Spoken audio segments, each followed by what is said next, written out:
TFNB, your Bank for Life studio. Now, it's time for the Smoke Show. Presented by IdealMRI.com. Premium quality MRIs, convenient, affordable. That's ideal. And by Texas Farm Bureau Insurance. We are Texas Farm Bureau Insurance, your insurance provider built by Texans for Texans. And we've been protecting families in our great state since 1952.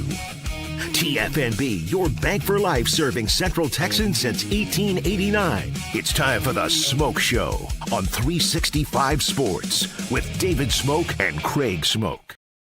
Well, college football held hostage by the Brendan Sorsby eligibility story and all the pending legal issues, Texas Tech and others, and the Big 12. It's over. There are still there's maybe some shrapnel. There will be this and that, angst, etc. But Brendan Sorsby is going to and has and will apply to enter the NFL supplemental draft. It's not just as easy as saying, hey, I want to come be a part of the draft. We'll get to that in a moment. Look at Texas Tech's quarterback room as well, with Sorsby now officially out of the picture. I'm David Smoke, Craig Smoke. This is the Smoke Show on 365 Sports, and we do appreciate your time. So I'm on my way home. I think I had just gotten to where my condo is, and Craig, I see the story pop, start to make sure it's not any kind of a fake account.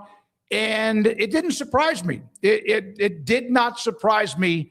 And I then sent it to you, and you were like, wow. And it now is on to the next level of whatever this might be. Yeah, I mean, first things first, what's up, everybody? Hope you're doing well in chat and wherever you're watching from. We appreciate you. And, yeah, it's kind of a bummer. I mean, it really is in a way, because I was so fascinated by this story, and I'll get to the rest of how I feel and why this is a good thing for everybody. But yeah, initially I was not shocked. I was a little bit surprised that they just decided to about face last night, but you could just feel that pressure ramping up, and you could certainly feel when the Big 12 and the various state AGs responded the way that they did yesterday, that they weren't playing around, and they actually had a pretty damn solid case, and that Tech or its related parties like Ken Paxton actually stepped in it. And that's exactly what turned out to be true. But when we left yesterday, it did not feel like this was over. It felt like it could kind of go either way, although the further down the road we went, the more it felt like Tech had kind of dug itself in. But I think just with what the Big 12 Council decided to do as far as the angle that they took and the opening that was created by Ken Paxton in particular, kudos to their lawyers for seeing that opening, going after it, and really turning this story on its head in a few hours, where it felt like this was going to be never ending. It felt like we were going to be talking about this all season long, and then just boom, just like that, it's over. I mean, it's just over with. So yeah, a lot to unpack from kind of how all that happened, but I think college football fans are mostly celebrating today. I said, and then I'll flesh this out a little bit further, I'm a little bit bummed because it was a fascinating story, and I was really curious about where this was going to go and what this was going to look like. What was it going to be like at media days in less than a month's time in Arlington, with all of the Tech contingent making the rounds and speaking about this? And I'd already thought of, like, what are we going to talk to Joey McGuire about if this is still going on? I mean, I know we'll talk about the team, but I was already anticipating not awkwardness between us, but like just it was going to be weird, right? To sit there and just try to talk ball when you have this story that's out there and out front as much as it was and would continue to have been if it was still going on. So, yeah, I think for the greater college football community, this was very welcome news. I think for Texas Tech fans, it's obviously a bummer depending on whatever your angle was. I do think it's the right thing for the sport ultimately. And I'm just a little bit bummed from a talk show standpoint that we don't have this to continue to talk about, because I really wanted to see what the Big 12's lawyers versus the state of Texas was going to look like, and just how far and how in the mud Cody Campbell was willing to get over this. And just, I mean, we saw Michigan volleyball last night become a team that actually backed up what they said they were going to do, and they decided to call off a volleyball match with Tech. What else was going to happen over the next month as far as people potentially canceling? Like, how messy was it going to get? I was curious and I was eager to see, but I'm also at the same time, if we're not going to get that, I'm relieved that we can just move on from Brendan Sorsby and just have college football. When I saw the story, again, I checked to make sure it wasn't one of those accounts that can fool you. And then I said, that's good. That it's good. It's good for everybody involved. Not perfect, but it's good for everybody involved. It's still a huge story. It has fed us for the last couple of months since the story about right before Tech spring game about the gambling and the accusations, etc. We will hear from Justin Williams and Amanda Kristovich today. John McClain, from his perspective, is an NFL Hall of Famer on the NFL supplemental draft. Here's how we'll handle this opening segment. We will look at the story, a statement from Sorsby, a statement. We're not going to read the whole thing from Cody Campbell, and also from Big 12 Commissioner Brett Yormark. And then, for those that don't really know, how does the supplemental draft work? What are the options? What are the NFL's options really now? Because they run this thing, control this thing, and it's not just stamped done that Sorsby will get that opportunity. I hope so, but not done yet. And then also a look at the Texas Tech depth chart and who they have now with Sorsby not able to play this year. It has been the emotions, the ups and downs, and there will still be finger pointing and all of that, but I'm glad it's over.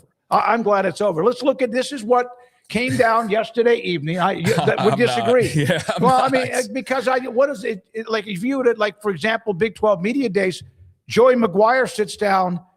I think there's questions. The first 3 to 5 that I would ask would be about Brendan Sorsby and what is going to happen. Are they afraid the rug will be pulled out from underneath them, and et cetera? I do know this, that after that Joey talked with the team yesterday evening after the story broke, that it was pretty quiet, maybe focused and quiet, and obviously a team that's very close, but that was what I was told in the team meeting yesterday evening when the Sorsby news broke. Yeah, I mean, I'm glad for the sport that this can just be out of the way. I am, though, always going to wonder what this would have looked like had they marched through not just even media days, but gone into the season. What was that going to look like when he's playing at Cincinnati? What is it going to look like when they're midway through the season and they're potentially unbeaten and there's still this swirling over? Now, on the one hand, I think you're relieved if you're a Tech fan that you don't have to deal with that, and not one of those Tech fans that's all about being super aggressive and wanting to just fight with people and be, at odds all of the time. There's definitely that segment, I think, of especially the younger male fandom. So if you're not a part of that, then I think you are definitely relieved that you can just enjoy a football season with a really good team that expects to compete, if not, again, win the Big 12 and get back to the playoff and maybe even win a playoff game. I see plenty of Tech fans that think this year's team could be better than last year's team. I don't know about all that because such a high bar was set, but they reloaded and they've got a really good thing going on in Lubbock despite all of this. But, yeah, I just will always have questions. And then again, maybe it would have marred the season in a way that wouldn't have been as enjoyable. So we'll never know. It doesn't really matter because it's not going to happen either way. But here we were yesterday talking about how this was just ongoing and there were so many questions and what's next. And then, yeah, boom, just like that, it's over in a few hours' time. And Brendan Sorsby is going to go play pro football and Texas Tech will move on and they'll be okay with some lessons learned. And I think they got to, obviously kind of regroup and reset their brains because so much is revolved around this one player who's not even going to be a part of anything and was barely a part of a lot of things to begin with.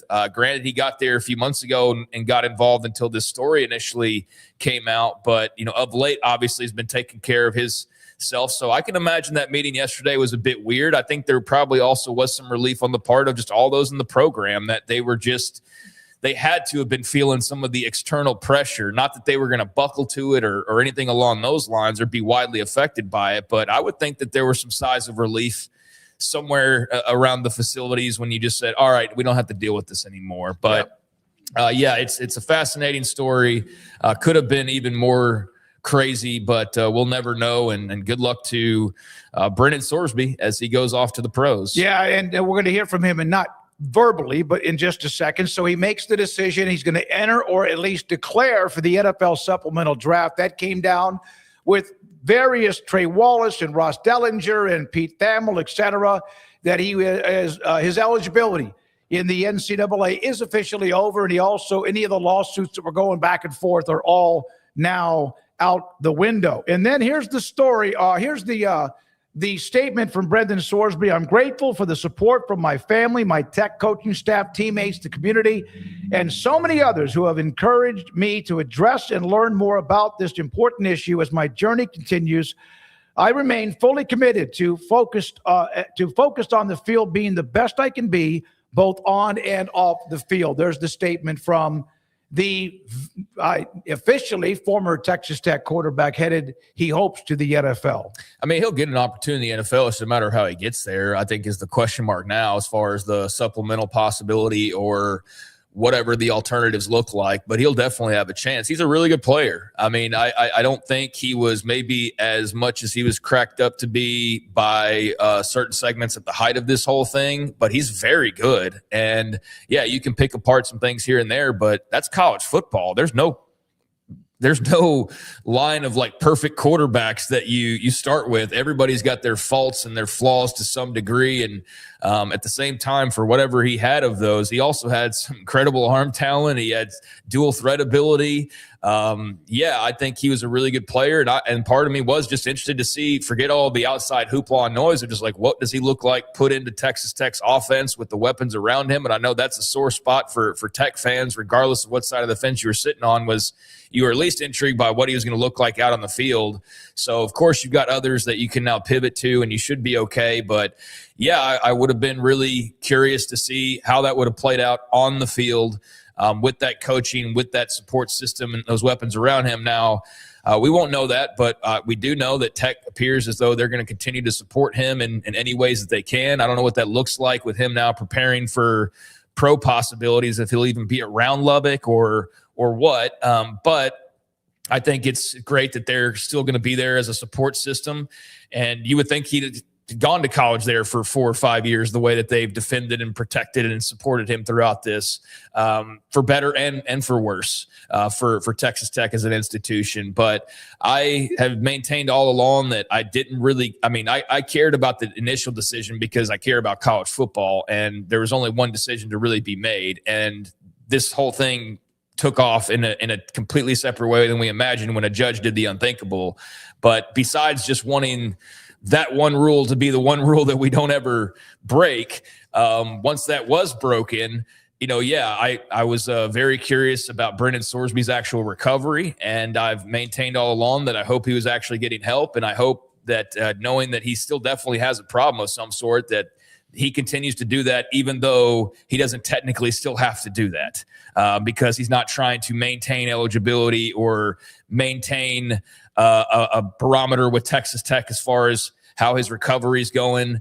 I hope he still pursues those things to help him and doesn't fall into another trap now as a pro football player. So that's what I wish most for Brendan Sorsby. Now, yeah, it's over. Now he can focus on what he's going to do, and he's going to try again to enter the supplemental draft. Here's a quote, very short and to the point, from Brett Yormark, Big 12 commissioner, after they laid down the challenge legally along with the NCAA on Monday that changed everything.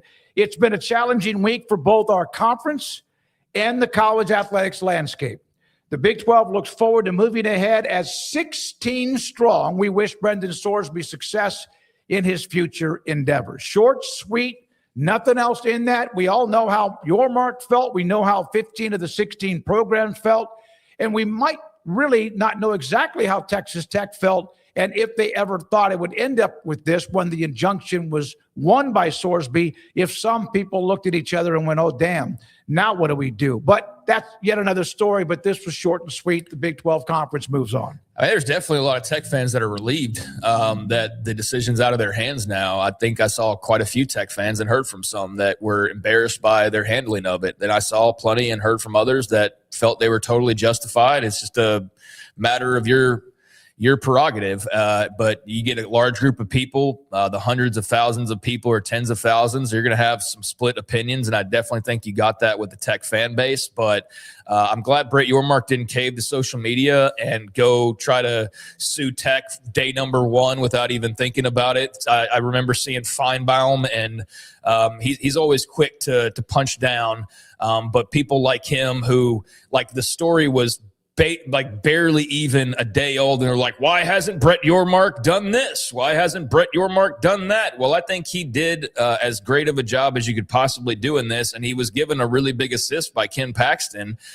Ken Paxton. I think okay, go ahead. I thought you said somebody else's first name. Ken Paxton. Yeah. Ken Paxton. He was given a big assist, and his lawyers took full advantage of it. So I think Brett Yormark handled this really well. I think they didn't try to get too into the headlines. They just let the process play out, and they, I think, did a really good job for the remainder of their teams. I'm sure there's some talks with Texas Tech that will have to take place to just kind of make sure everything's smoothed over and everybody's on the same page. But I don't think it was ever anything personal or ill will towards Texas Tech. I don't think there was ever any real want to move on from them or to get into long court cases with them. I think you want to have a solid 16, and I think despite what's happened the last couple of weeks, you will end up with that. And I think he did a great job in handling all this as best as he possibly could. Yeah, I do too, because this could have gotten messy, and it was going to get messier, as in fact, if last night did not occur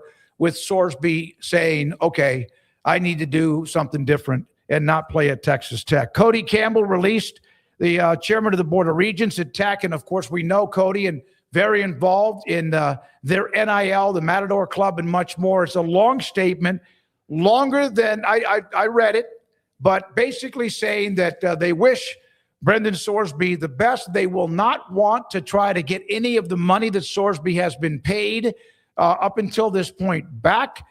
He continued to say that Texas Tech did this with integrity. You can think what you want. It's your opinion. But he and Texas Tech now move on. And apparently, from what I can tell, is it was Cody Campbell that walked in or made a call or whatever to Texas Tech and said, hey, yesterday at some point that Brendan Sorsby's moving on. He is no longer a part of the Texas Tech football team.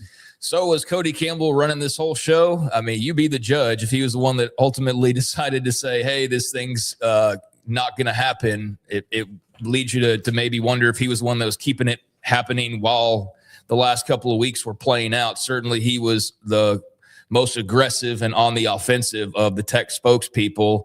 And I think it was pretty clear where he sat. And, you know, he got into a lot of, I think, explaining how he still wants to save college sports, because I feel as though a lot of people don't trust him on that front after this whole ordeal, don't really believe his motivations lie for the best of college football. So I think he's having to do a little bit of damage control after this. He'll be fine. He will still have a lot of influence in D.C. He'll still have billions of dollars or whatever, and he'll still be one of kind of the power players that's helping or attempting to help shape the future of college football. But I do think his reputation hit a little bit of a rock, and there will be some repair needed there if that's even at all possible. Won't prevent him from still being able to help push forward legislation or getting some things done. But I do think that if you were sort of open-minded going into this thing about who this guy was, you maybe have your opinion kind of more towards the negative, just sort of seeing just simply the reaction on the Tech side of things. But yeah, he laid a lot out there. He didn't apologize. He maintains that Tech was perfectly innocent in this whole thing, and he's still out for the greater good. So people can just, take that for however they want to. I don't think he's inherently like evil guy or anything. I think he's just human like the rest of us. And I think he was motivated by Tech success as opposed to really fully understanding why everybody was coming up with some backlash. And it was really just misplayed by him when he went on the Docket show, and he immediately comes out and starts talking about, well, what about LSU? Or everybody's just jealous of us. That's why the Big 12's mad. Like that was just such a bad look. And it was just so aggressive, and it was so off base, because it wasn't about jealousy. It wasn't about what about that team. It was about just the fact that this was the one thing that everybody just sort of agreed upon. And so I don't think he handled it very well. He'll recover from it. They'll be fine. Texas Tech will be highly successful this year.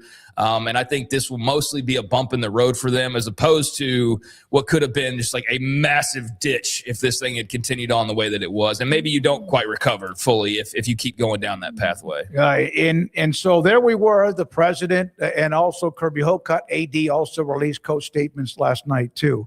So what does all this mean?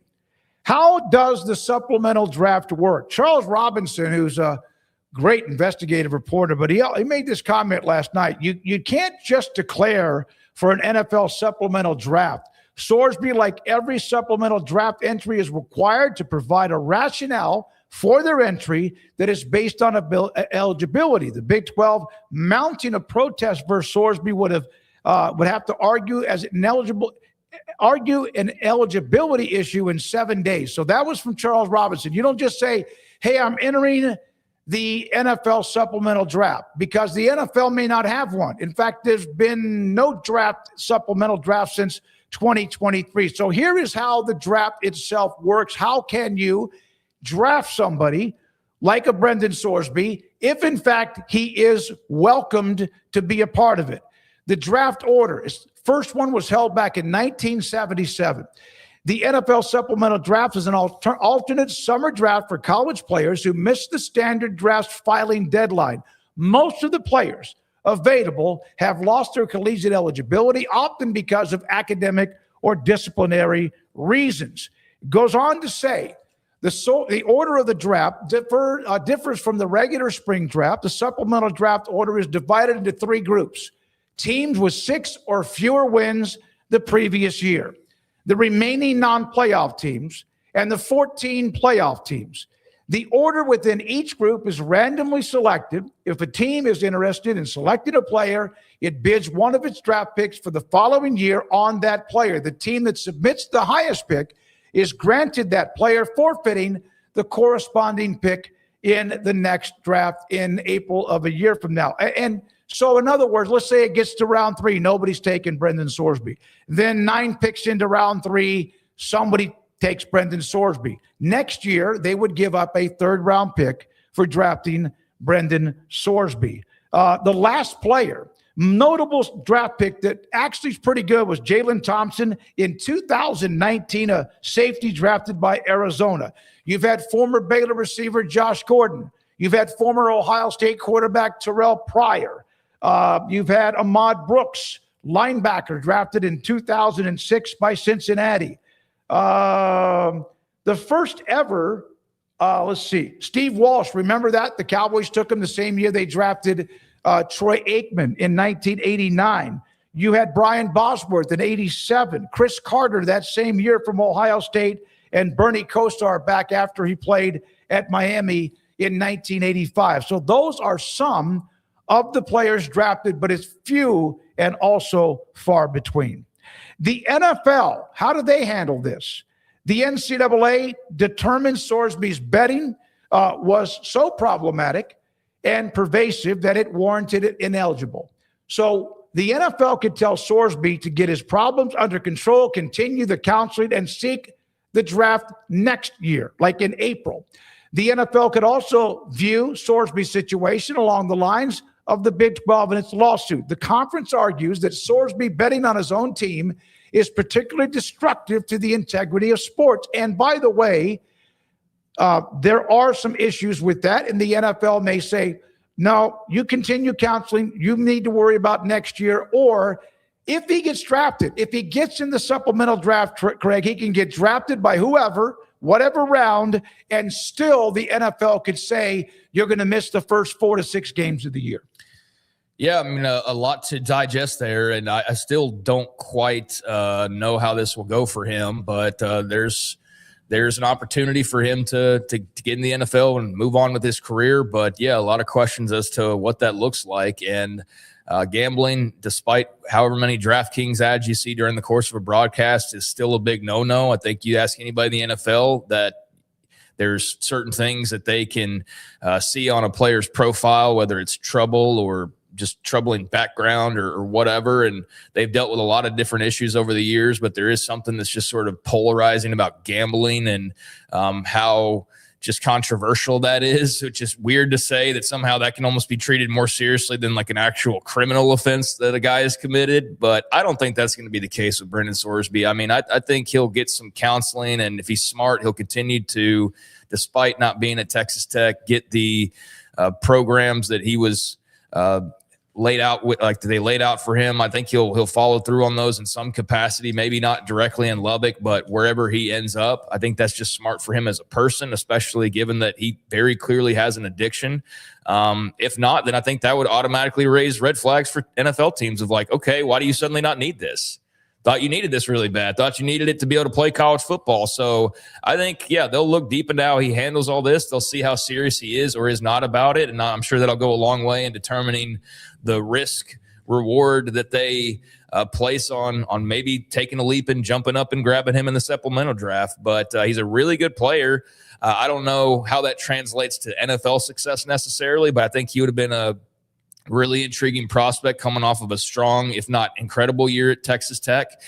So very curious to see how this process plays out for him and how NFL teams do handle this because, yeah, you're right. The supplemental draft, we don't even have one every year. And a lot of times it's been guys who've had drug issues or academic issues. But this is a unique case. It has been, and that's also part of what's made it polarizing, is this isn't a guy getting into trouble. It's a different kind of trouble. It's like white collar crime versus, just regular DUIs or drug dealing or whatever the hell we've seen over the years. We've seen a little bit of everything, unfortunately. But I'm interested to see how this goes because it's a unique story in not just college football terms, but also when it comes to the NFL, a highly rated guy, a good player, and a premier position. Here's Jordan Reed from ESPN. This is part of an NFL I guess scouting report on Brendan Sorsby. Later in the show, we're going to go over the depth chart that Texas Tech has at quarterback. We have a couple of guests coming up in Justin Williams and Amanda Kristovich here in just a second. Quick on-field scouting report. Finished last season, 2,800 passing yards, 27 touchdowns. Those are the stats. He's a sudden thrower who can operate from all types of body positions and arm slots. His whippy throwing motion helps create plenty of velocity, but because of those standout traits, he tries to fit passes into non-existent lanes. His confidence in his arm can result in avoidable throws that result in head-scratching turnovers. In other words, he's got a rocket of an arm. He tries to throw a ball through a keyhole, and sometimes between he and the keyhole might be a defensive back or a linebacker. But yeah, he can wing it. There's no doubt about that. His accuracy at times can be questioned. I mean, I think he'll have a job in the pros. I just don't know how he goes about getting there. So we'll see with this supplemental possibility. And like I said, I'm curious to see how that works. And if not, what are the options at his disposal? But yeah, he'll definitely have an NFL opportunity. He was going to get that. I think he'll still get that. And it's just going to look a little bit different of how he went about getting there, wherever there is going to be. But certainly, yeah, there's talent there. I don't think Texas Tech would have stuck their neck out the way they did if there wasn't an immense amount of talent. You don't pay a guy $4 or $5 million if there's not an immense amount of talent. You don't have LSU and other schools going after him if there's not an immense amount of talent. So, yeah, he'll have opportunities, but just kind of a mystery of how that will all fulfill itself, because what happens if he doesn't get the supplemental draft spot? Does he have to wait till like next year's draft? Like, how does that work? He should then be able to enter the draft in April. Okay, well, I think he'd be a high draft pick in April, so long as he takes care of his business behind the scenes.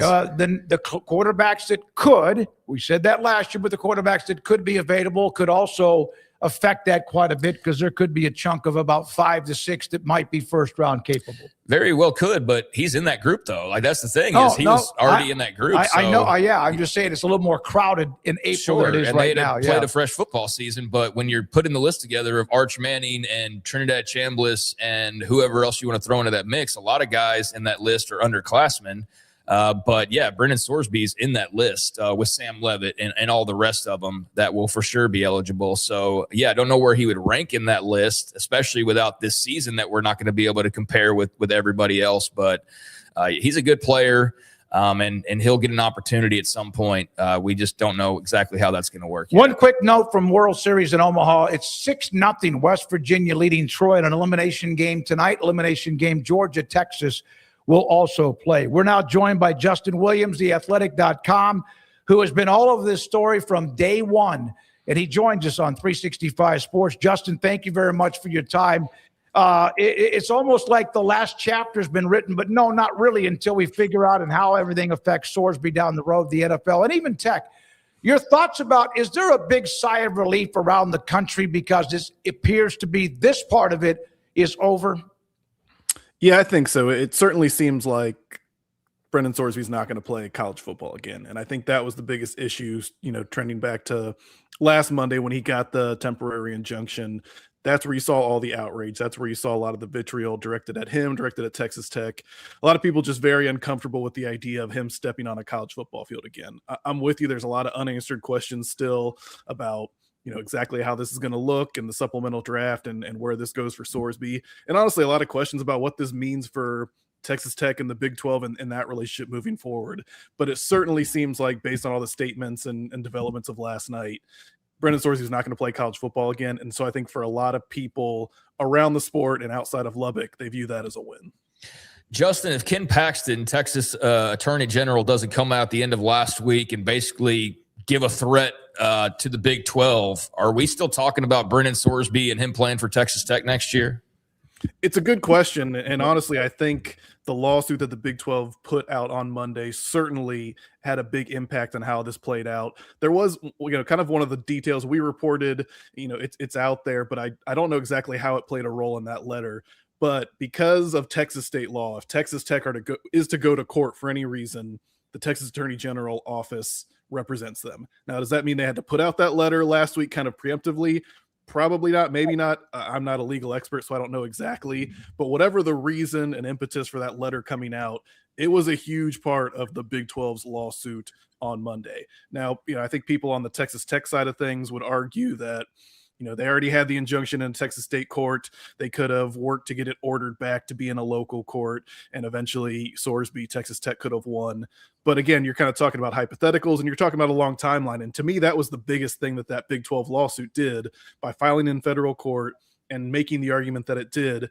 It scrunched that timeline on Sorsby in the supplemental draft, having to declare by next Monday.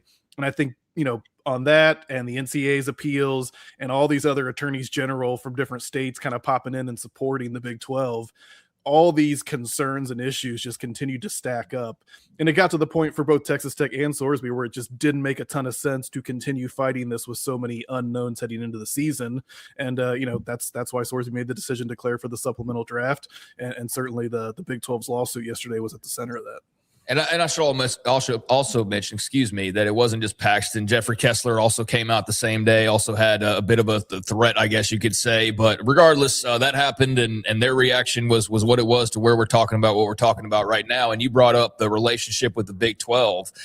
What do you think that looks like right now? Because it was clearly 15 teams felt one way, Texas Tech felt the other way, and they looked like, Justin, up until yesterday, they were willing to start going to war with each other. I mean, where do you think this might have been going? And do you think there's a lot of repairing that needs to be done, or is this going to be water under the bridge sooner rather than later? Definitely a lot of repairing that needs to get done. I mean, this was Texas Tech, who kind of in this new shape of the Big 12 with 16 teams and a lot of parity. There was clearly a need that someone needed to separate themselves in the Big 12 and kind of become that conference power in the same way that Texas and Oklahoma were, at least from a brand perspective. Texas Tech, it had just been 1 year, but they seemed like they were on that path with all the money they were spending and some of the backing from Cody Campbell. And in some ways that was good for the Big 12. Obviously this kind of, it shifted. There's definitely been a fracture in the relationship, between the Big 12 and Texas Tech. I would say, Joey McGuire's a well-liked guy. I think Kirby Hocutt is a well-liked guy. So I do think that eventually cooler heads can prevail in these, people can move forward and kind of get over it, but it's not something that's going to happen tomorrow. And certainly, the relationship maybe between Cody Campbell and the Big 12, I think has been hurt by this whole process. And so it'll be interesting to see how this looks going forward. I don't think we're in a position where Texas Tech can like break off and leave the Big 12 anytime soon, or that the Big 12 would look to take any action against Texas Tech at this point. But these are going to be issues that they have to address moving forward.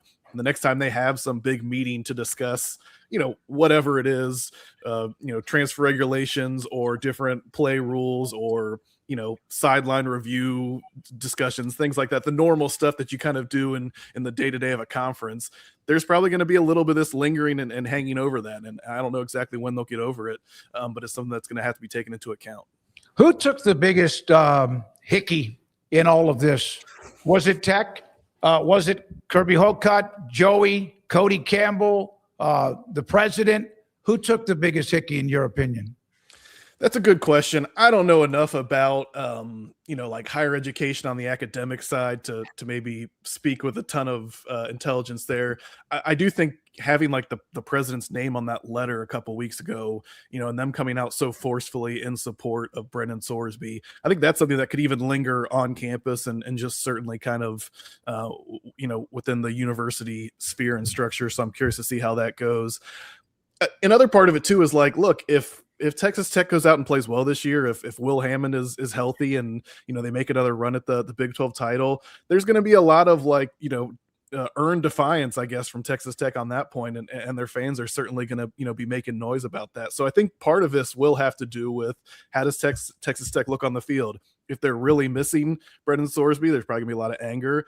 If they play well without having Brendan Sorsby, I think you're gonna have a lot of pride coming from the Texas Tech contingent. And, if it's just, that they do pretty well and, BYU wins or Arizona State wins or whatever it might be, then maybe everyone kind of like gets over it in time. I'm not sure yet who this is going to hurt the most, but I think that will kind of become clear over the course of, this season and maybe the coming months to see how Texas Tech reacts, how the Big 12 reacts, and what Texas Tech's place in all of this is. Did Cody Campbell inadvertently help his greater cause of saving college sports with this story and just how much it just kind of lit the fuse under everybody on one side of the fence altogether of like, okay, no, we need change, especially something like this. Do you think that was affected by this story in particular?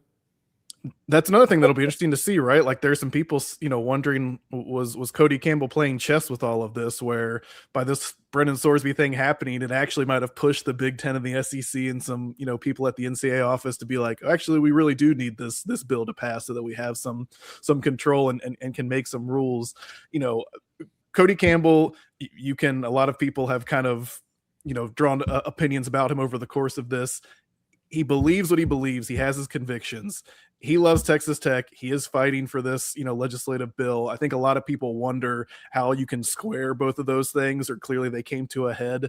But I think in his mind, at least the way it seems based on the statement he put out last night, like he has no regrets about how he handled this situation with Brendan Sorsby, and he's full steam ahead with the legislative efforts and the Senate bill. I do think the question will now become, if you have people getting on board with this legislative effort, are they going to be comfortable with Cody Campbell being the face of it?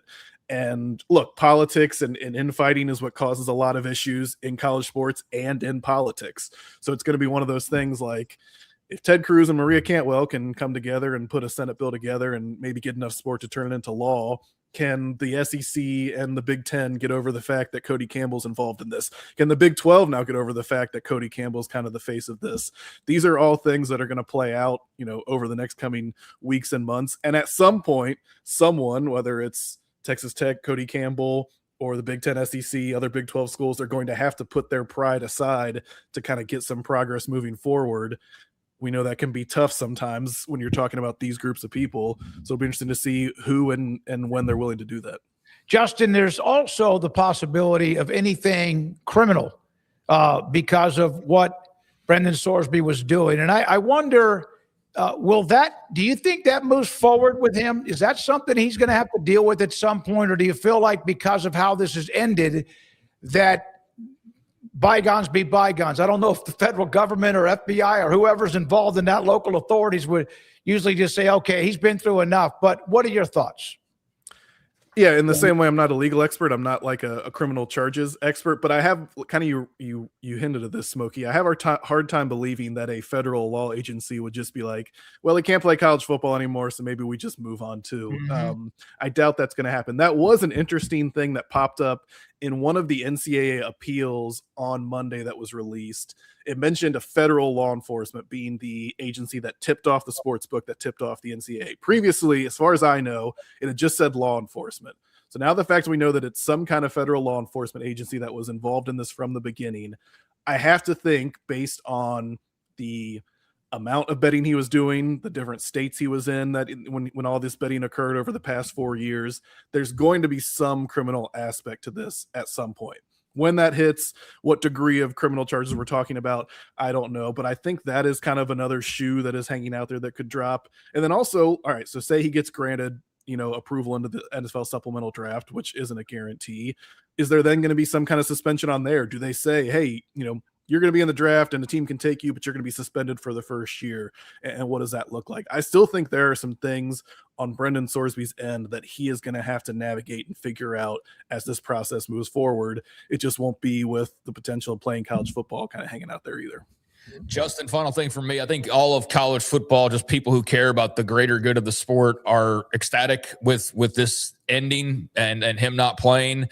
But did you have any of that sort of car wreck curiosity that I did, of like, you're sort of bummed of like, man, I was really wanting to know where this was going to go, if Ken Paxton in Texas is going to take on all of these other states, and what does it look like in mid-November when Tech's unbeaten? And like, I mean, I just I feel like we're going to miss out on some craziness, but I'm also relieved. Where do you kind of find yourself?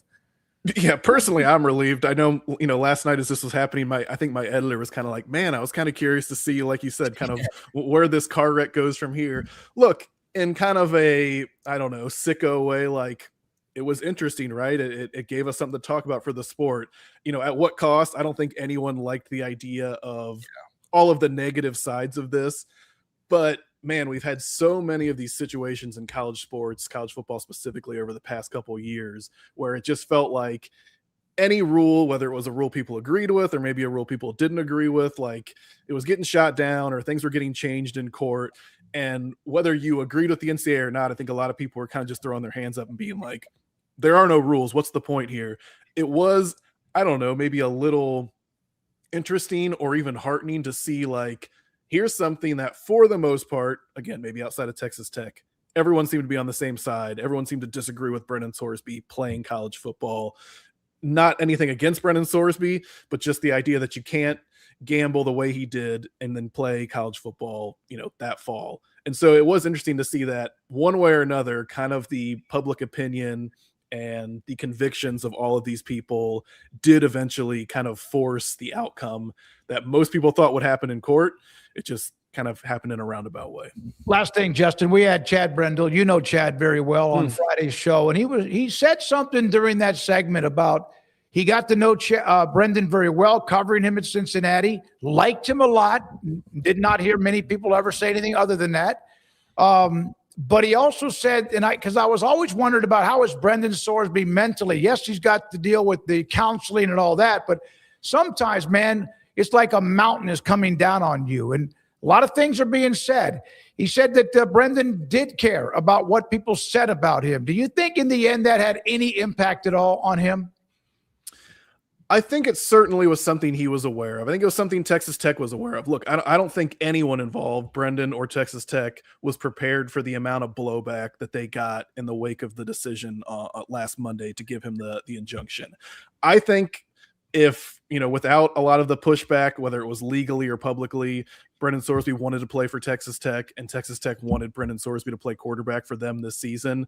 But I also think just, again, there was too many issues stacking up.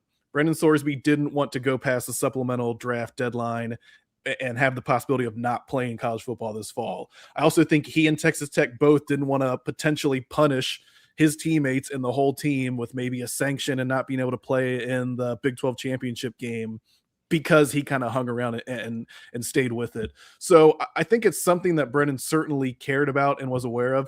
But I would echo what Chad said. I've talked to a lot of people about Brendan Sorsby. No one tries to say that he didn't make a mistake or that he didn't deserve to have some kind of consequences. But you also don't hear people saying like, what a dirtbag, what a terrible teammate, what a terrible person. I think a lot of people have sympathy for the situation Brendan Sorsby was in, and that's a credit to the person he was and the teammate he was and the football player he was before all of this broke.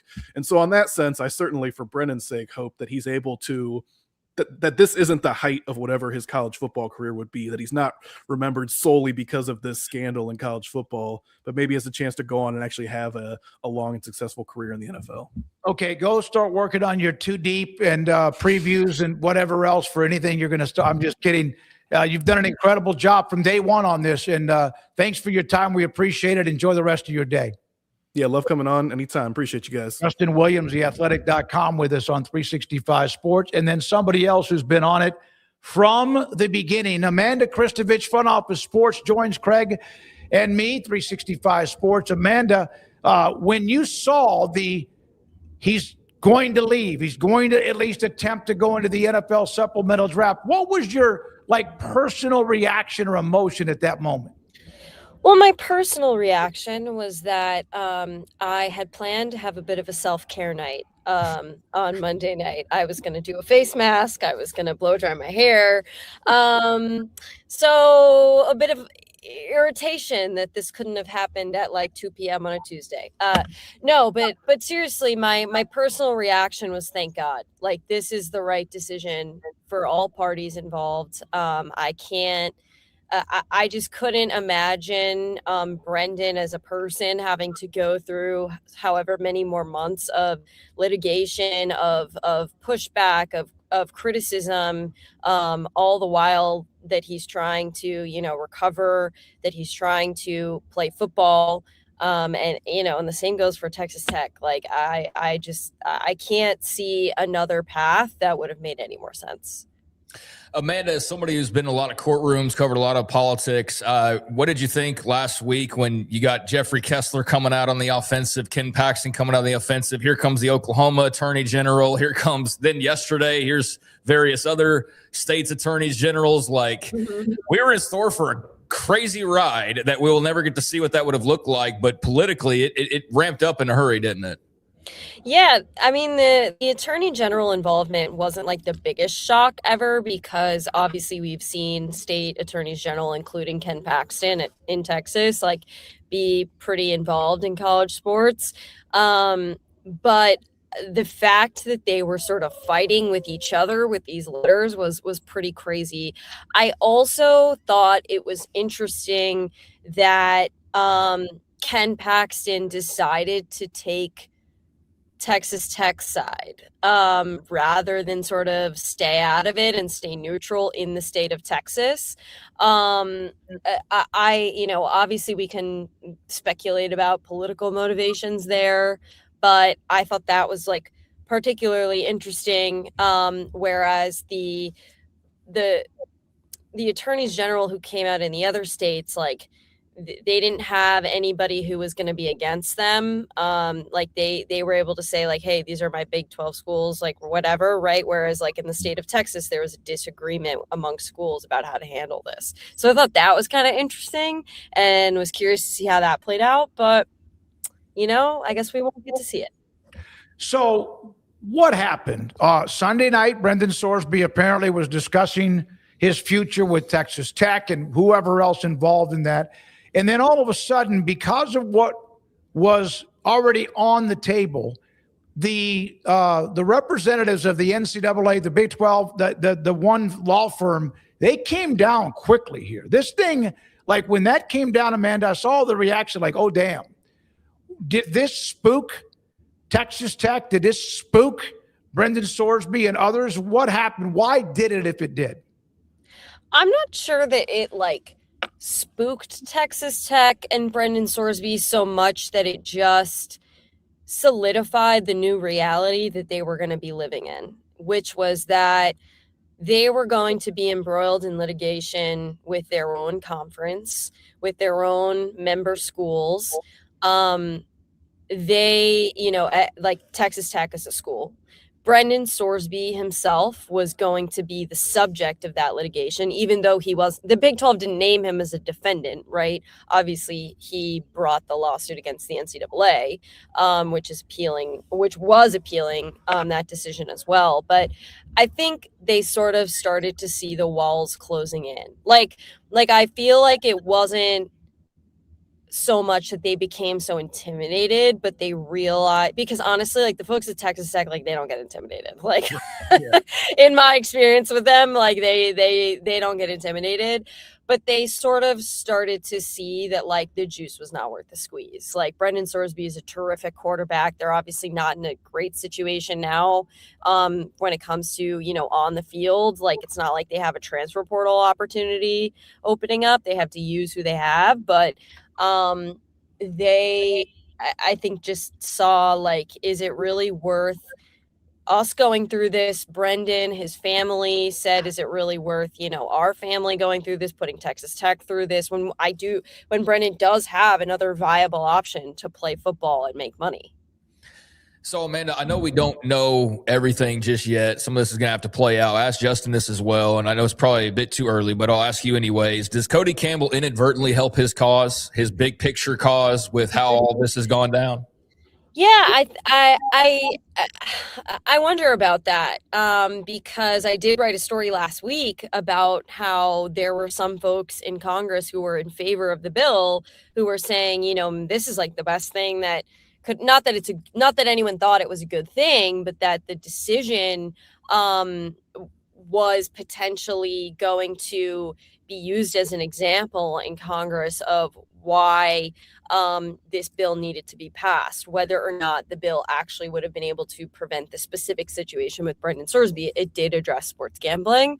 And I think that's what Cody was trying to say all along. And I think he caught a lot of flack for that. But I mean, I understood what he was trying to say. He was like, hey, like I'm in favor of a bill that theoretically would have prevented my own quarterback, right, at my own school from playing. But, so long as this bill is not in effect, like I want my quarterback to play because I'm going to use, the resources and the advantages I have at my disposal with litigation, or that Brendan has. But ultimately, like, yeah, I would like to see a world where, I don't have to make this decision, right?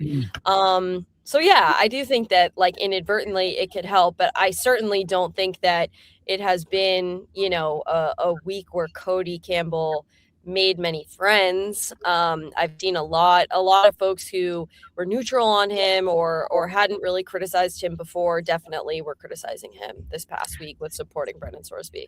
And that's a great answer, because as you're sitting there unwinding it, I'm going like, yeah, at the same time, he probably also did hurt himself with the crowds that maybe were impartial. Or I thought this was the guy saving college sports. Now he's sitting here doing this. So yeah, now that you outlined the way, it's probably a little bit of both. So I guess we'll have to be patient to see where that eventually lands for him. Yeah, Amanda, the next thing on the list was Thursday, when it comes to Protect College Sports Act. And I saw some maneuvering or whatever else, and it looks like Cantwell and Cruz aren't going to shift away from anything SEC, Big Ten, whatever that might be, pooling rights. What happens on Thursday, in your opinion? I don't think they would have scheduled this committee markup if they didn't feel like they had the votes to get this bill out of the Senate Commerce Committee, which is the precursor to getting it to the Senate floor for a vote. So they don't need every single person in the Senate. They just need enough folks in the Commerce Committee. So I do think the bill is going to pass through this committee because, again, like a lot of this stuff is like set up in advance. Like you don't, if you're Ted Cruz, you don't call this, you don't schedule this markup if you don't think you have the votes.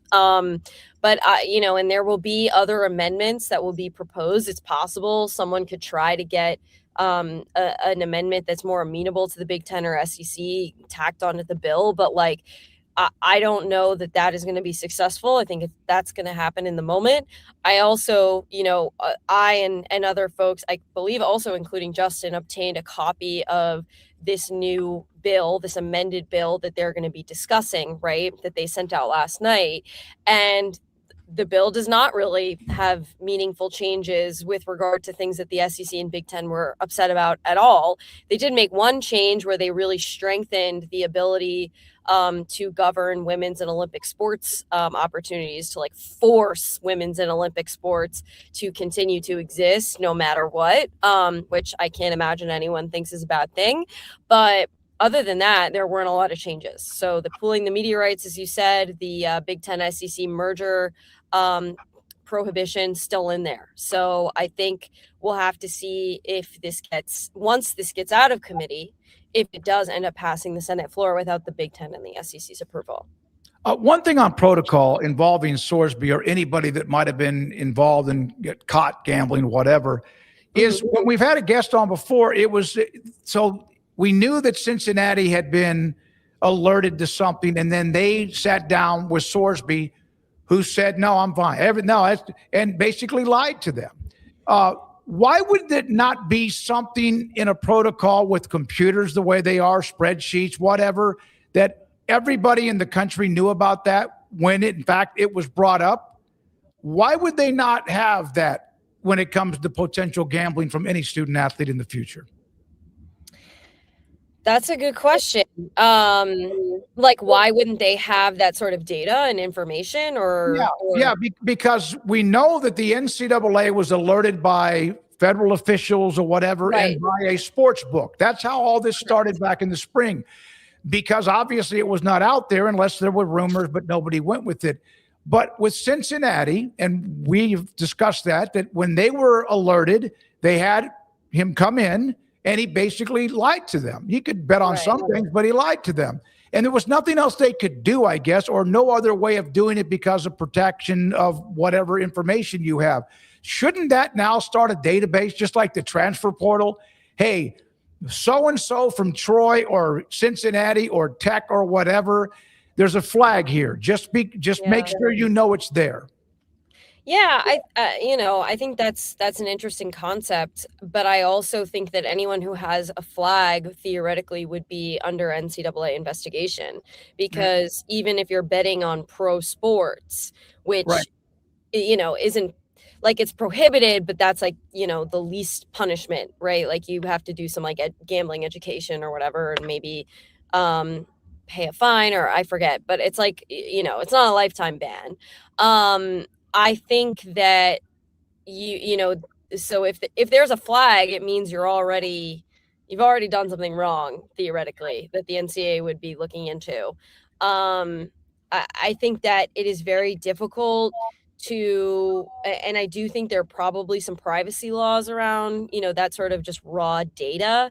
But I think if I were Charlie Baker, I would be saying, oh, here's an example of the system working, right? Whereas like, maybe the NCAA integrity monitor didn't catch him, but somebody else did.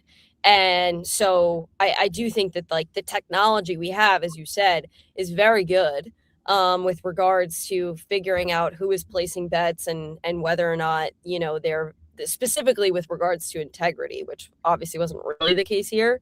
So I guess I could see that. I do wonder, ask a lawyer about like the privacy concern. That would be like my question. Yeah.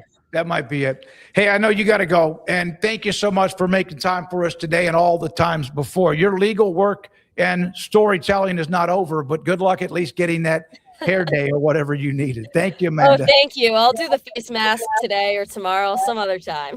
All right. Thank you so much. That's Amanda Yeah. Kristovich and Justin Williams on many things from yesterday and now. Of course, the next story is, will the NFL set up a supplemental draft and see what might happen if, in fact, Brendan Sorsby is a part of that. Yeah, I mean, a lot of good stuff from those two, kind of unpacking or just sort of verifying or getting a little bit more in depth on a lot of the things that we've talked about. You keep kind of, and I don't mean this in a negative way, but you kind of keep circling back to this whole background check thing. Yeah. And I think it's been pretty clearly established that they can't just do whatever they want. And to her point, like the system ultimately did work out. Now, I think it's valid of, well, what if they hadn't caught him be a tip-off and he had played the entire season, and then some way midway through, you finally get alerted through a tip that he is, in fact, doing what he's been alleged to do, or you find out after Tech's already won a national title or something. What does that look like? Thankfully, we didn't get that far to that part of the story, but I don't think you can just, well, this Brendan Sorsby thing should have been caught earlier, so now everybody's going to have the ability to tap every phone of every player 24/7. Like, there are some laws in place where colleges can't just do anything they want to and monitor however they want to. So I do think there's got to be some element of privacy laws. I also think, how are you going to catch him if he's using other accounts? Like, that's the other part, is it's not like he's just violating, in this example, on his own account. He's just like, I know they know who I am, but I'm going to bet UFC and just hope it clears through anyways. No, I can't bet because Cincinnati dragged me into a room, which I keep seeing. I know a lot of Tech fans understand now Cincinnati's role or whatever in the story. That hasn't prevented some from, I guess, not getting the message on kind of how all of that worked. But Cincinnati did sit him down, gave him gambling education, asked him whether this was all true or not. He denied it, deflected, whatever. And they did what they were tasked to do, and they weren't tasked to do anything more than what they did. They did exactly what their role was.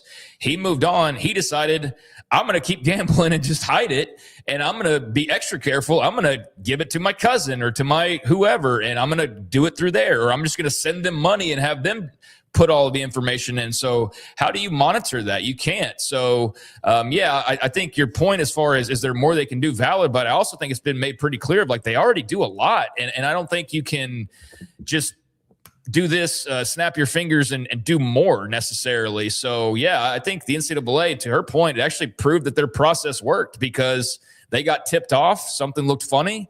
They followed up on it, and here we are. And we are, 3-4 months or whatever it was right before Tech was about to have their spring game weekend.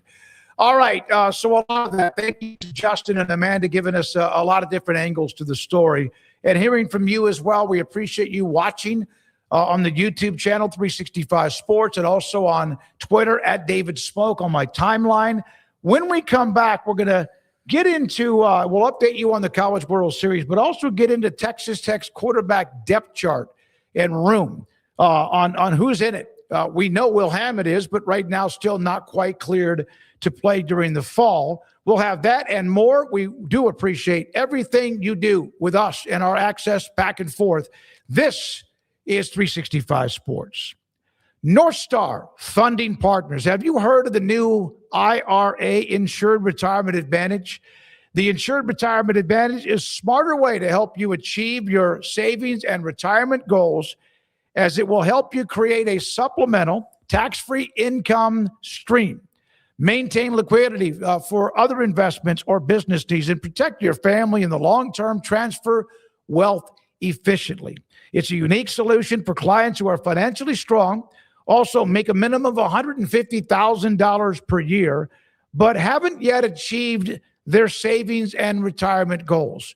Sometimes when it comes to finances, don't you wish you could almost live your life backwards for that reason or others? So you would like, man, I just should have started putting something away a lot earlier. It's easy to say, but when you're sometimes, and maybe you are, living paycheck to paycheck, it's hard to do. And then again, if you are in a pretty good position and you haven't done enough of that, here's your opportunity. Call 623-256-6902 or go to NorthstarFundingPartners.com and tell them that we sent you from 365 Sports. Broker is your Lennox Premier dealer. Right now, qualified buyers can make no payments and get no interest financing for 12 months on a new Lennox home comfort system. Conditions apply. Call Ray Broker Air Conditioning and Heating Specialists for details and a free estimate. The reason that their service is outstanding is because the people they have working, behind the desk, and the folks working out in the garage, taking care of business. And they give you a date, they give you a time, and they're spot on, and they're professional, they take care of it, and they answer all your questions, and they're fun to work with. Like Alan Samuels always said, Waco has a lot to offer, and so do we at Alan Samuels Dodge, Chrysler, Jeep, Ram, Fiat. Come by, let's be friends.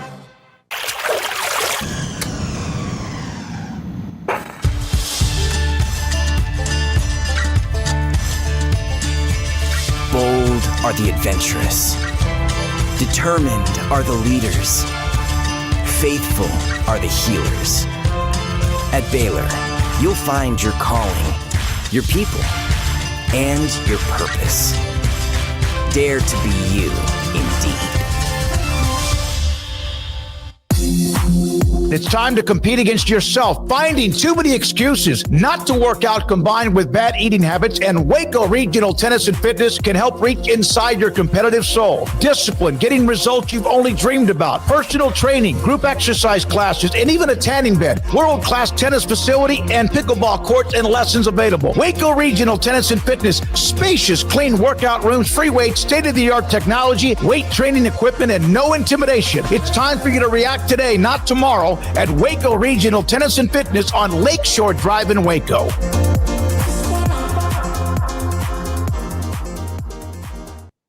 Serving Central Texas since 1889, TFNB Your Bank for Life takes pride in being more than a bank.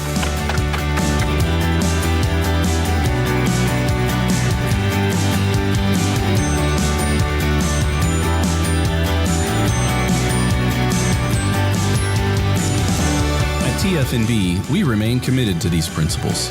If you value them too, come join us. TFNB, your bank for life. This 3 o'clock hour is brought to you by QC Kinetics. Feel better, move better, live better with regenerative medicine using your body's own healing abilities for natural pain relief. No surgery, no drugs, no downtime. With locations in Dallas and Houston at QCkinetics.com. It's time for the Smoke Show on 365 Sports with Craig Smoke and David Smoke. Here's an update from the College World Series in Omaha, Nebraska. West Virginia trying to stay alive in an elimination game with Troy. And 7-0 Mountaineers. Bottom of the 7th. I think Troy has a couple of players on. And tonight, Georgia-Texas elimination game after Georgia won that opening game against UT. They both have bounced back to get to this point. Winners of these two games move on to the rest of the bracket and the tournament. So Mountaineers are dominating against Troy, bottom of the 7th, 7-0. Yeah, I hope that West Virginia fans have enjoyed their time in Omaha thus far. It looks like it's going to continue for a little while longer. So that's awesome for them. I mean, Troy's been a good story as well. But, had a little bit of a soft spot for West Virginia rolling into this thing, and glad that they're going to be able to prolong any exit. But, Georgia, Texas ought to be great later on tonight as well, with the spot to stay alive on the line. When you get in this elimination part of it, it's always just feels like the biggest thing in the world, because it is. It's win or go home, and that always adds an extra layer to what's already just a good baseball game with a couple of really good teams playing. You add that into it, and it just takes it up several notches. So I'll definitely be tuned into Georgia, Texas later on tonight, and congrats to the Mountaineers on not quite having gotten it done just yet, but looks like they are very much on their way. All right, let's get to some super chats from the first hour of the show, and we do appreciate you for contributing to what we do on 365 Sports. The first one is from Old Texas Tech Man.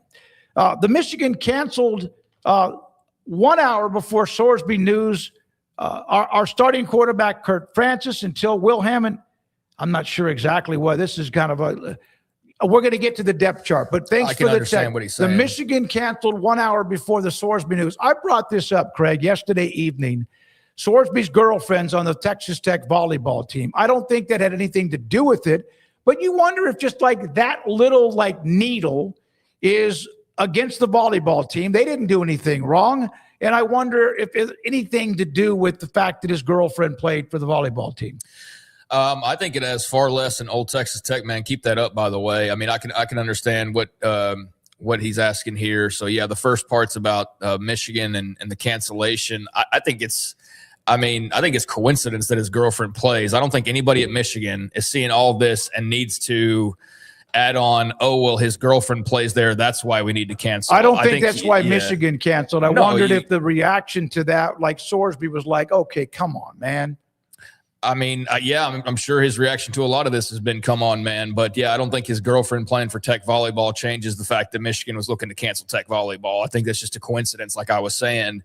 And I think Michigan doing that didn't really affect the bottom line or the end result, because it seems like it was very much already working its way down that road to begin with. And if, in fact, Ken Paxton was the guy who inadvertently set off the countdown to this thing being over with his threats, then the volleyball thing has absolutely nothing to do with that. I do think, though, had that not happened and you're still doing this tug of war thing of we're going to defend ourselves, whatever, would have. I mean, that's part of this that we're not going to get to see. That would have been very interesting. Is okay, who follows Michigan's lead? Because just last week, Big Ten, we're going to get together. We're not going to schedule. Cody Campbell jumps out. We'll sue you. That's collusion. You can't do that. And then we all just rationally go, okay, well, yeah, they don't have to do it out in the open. They can just have a gentleman's agreement, a silent agreement of like, we're just not going to play Texas Tech. And I don't think there's much you can do about that if you can't prove they weren't all in a room planning that together. So Michigan doesn't need to collude with anybody else or talk to anybody else. They just went on their own and did it. And so I would have been really curious to see if Minnesota or Ohio State or whoever's on their schedules would have stepped up in the next few days and done something similar. We'll not know now because this is all over with. But I think this would have been just more ammunition for the side that they made a big mistake and now they're doubling down and they're going to pay for it in some ways, whether that's long-term opportunities that we discussed or whether that's short-term scheduling issues. I don't think the college sports world was just going to sit back and just let them have their way. And I think there was going to be more cancellations. And so, that was definitely interesting timing, though, given what occurred not long afterwards. So then the second part here, our starting quarterback, Kirk Francis, until Will Hammond comes back week 3 from ACL. Last year, Tech should run the Big 12. Look at our schedule. Until Will Hammond came back from week 3 from ACL last year, Tech should run the Big 12. Look at our schedule. I mean, I agree. I think Tech has a very favorable schedule that there's only 2 or 3 parts on there that you're really all that concerned about, whether you have Brendan Sorsby or not. And so long as you have Will Hammond, I don't think you're all that concerned. I mean, Arizona State's a real threat. Prior to that, Houston early on in the season, I circled that one as just a game in general that would be tough, but it's in Lubbock. Nevertheless, if Brendan Sorsby wasn't available then or Will Hammond's not available now, and you're throwing Kirk Francis or whoever else, Lloyd Jones out there, then I do think you look at that week 3 game against Houston, you go, yeah, even at home, that could get a little dicey since you don't quite know what to expect. Then again, they might just hand the ball off 100 times and be okay. But yeah, Houston's still a tough game. Arizona State, although that's in Lubbock as well. And there's maybe 1 or 2 others on there. But I still feel Texas Tech is the favorite to win the conference, regardless of who the quarterback is. And I think that they'll still be a really, really good team. And I'm just curious if, in fact, some of this stuff just does infiltrate them enough to where they're not quite as rock solid as they were a year ago, right? Just the whole ordeal. Now that it's over with, like if they were dealing with this throughout the season, I think there's definitely higher percentages that they lose a game or 2 because it's just so crazy. But now that it's off their plate, I feel like now you can refocus and reconcentrate, and I think they'll be a super solid football team. I don't know that they're just going to bury everybody the way they did a year ago, but I do think they'll be the favorite in probably every single one of their games this year. I agree with you that it had it continued, lingered into the early part, had he played wherever, I think that no matter how tough you are, how close-knit you are, it can get into the locker room, leak into the locker room, and if anything, create a distraction and just wear you out a little bit. And thank you, Old Texas Tech Man 9144 for the super chat. Thank you, sir. And here's one from Kim. I discussed this on the gambling and what should be in a database or whatever, and maybe I just don't know all of it, but I strongly agree the NCAA has an obligation to disclose to every school recruiting a kid that they have an open disciplinary action. He's not talking about gambling, any kind of open disciplinary action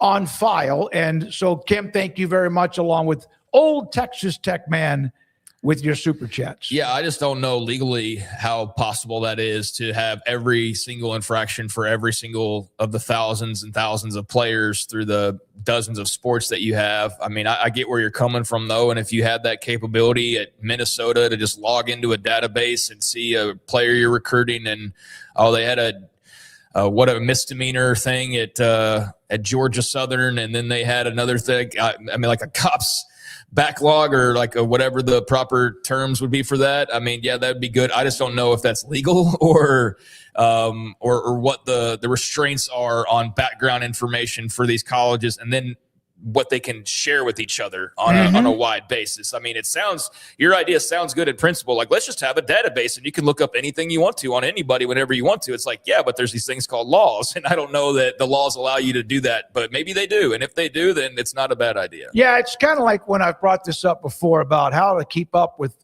progress towards a degree because of all the transfer portals. And you guys have told me it's called a computer. So I would think if you could do that, then perhaps you could also do that with any kind of disciplinary issues. But again, this, like, I guess what you would have looked for here is Cincinnati puts into a database that we had to question Brennan Sorsby over gambling. And then he would have said, I didn't gamble, because that's what he said in real life and what he actually did. And then, yeah, that's all you're given, though. You're not, like, I guess Texas Tech would have been made aware that he had an issue that popped, and so that should be common knowledge. To your point, yeah, that would probably be smart for everybody, just to know what you're sort of walking into and the potential for what you might be walking into. And I'm sure whether or not anything develops from this story or not, one thing that will definitely happen is everybody will be looking into the gambling backgrounds far more, as much as they possibly can, for any athlete that they try to recruit now. All right, so what does this mean for Tech? We knew that if Sorsby was going to miss games, that Will Hammond was next man up and would have been part of the competition, but he's coming back from the ACL and is not going to be apparently ready, at least for a week or two. Who knows how that can change over the next couple of months. So who is in their quarterback depth chart? Or Will Hammond leads the way.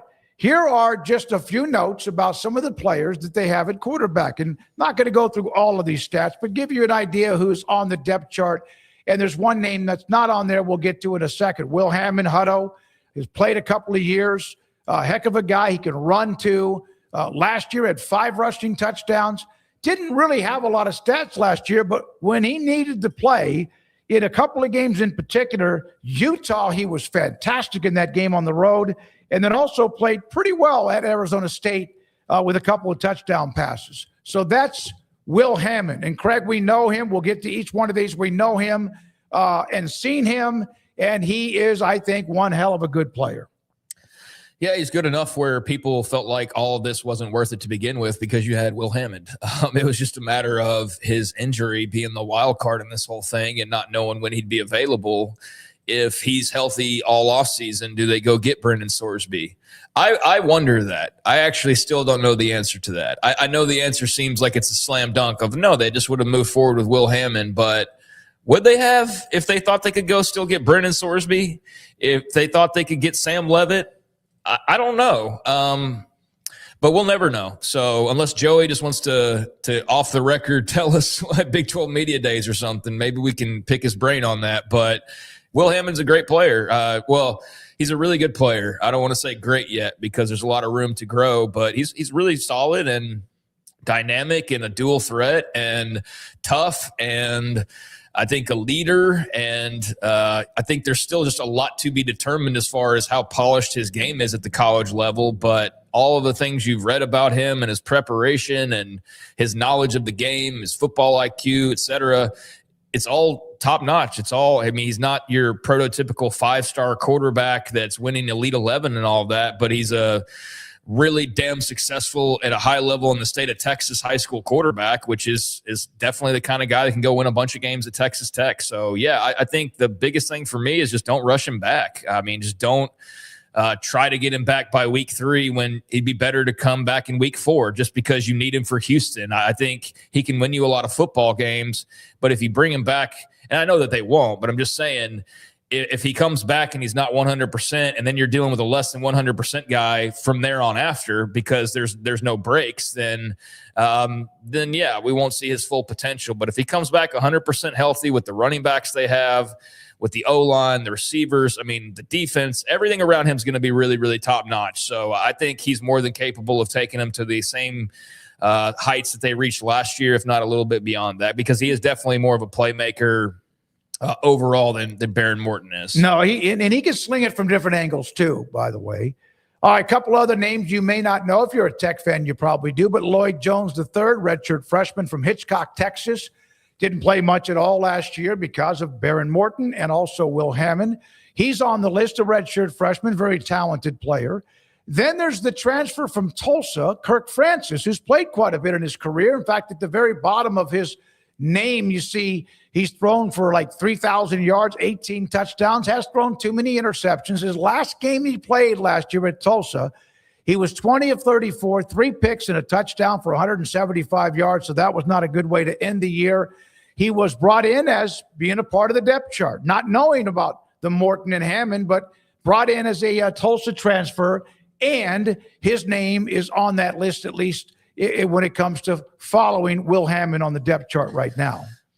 I think those guys could win your first couple of games. I don't know about starting with Houston, how much confidence you have in them. Now, you don't have to have your quarterback win every game for you, of course. So defensively or just rushing the football, they'd probably still be able to win a game like Houston potentially. But, I think Lloyd Jones just very much still improving. Dynamic player in his own right, very productive at the high school level.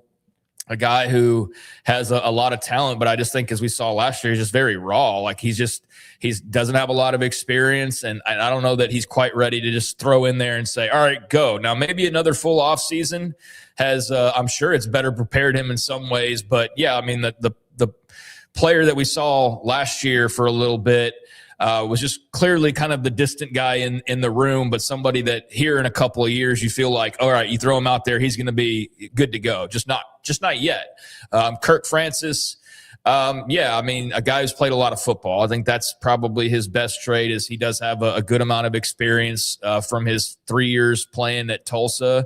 Nothing that jumps off the page at you, though, but just a sturdy guy that I think if you're just, again, running the football to victory, need him to make a couple plays here and there, just keep the ball protected, be a bus driver, and just be a bus driver. I think that, he's a prototypical veteran quarterback who can just drive the bus for you. But is he going to go out and like win the Big 12 for you? No.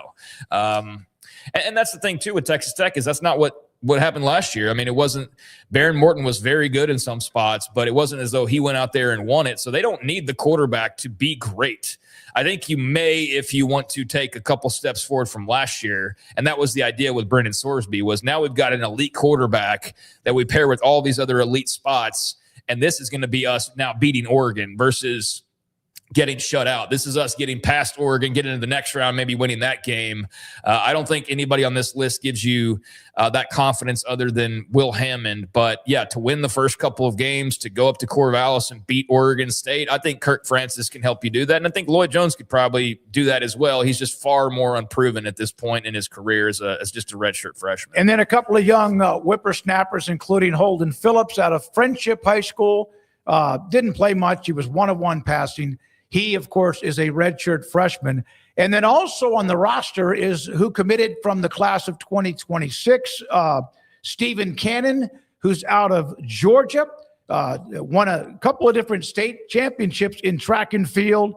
He committed to Texas Tech. That was his, the image when he committed back in the spring of a year ago. So those are the quarterbacks in the Texas Tech room, the depth chart, with obviously Hammond, and as you mentioned, a couple of guys that could help them get a win or two if they need. But one other note about that. You got a guy named Dickey and then Jacoby Williams. Nearly 2,000 yards rushing, 20 touchdowns, 600 yards receiving, 60 catches and 4 touchdowns, like you said. Hand them the damn ball.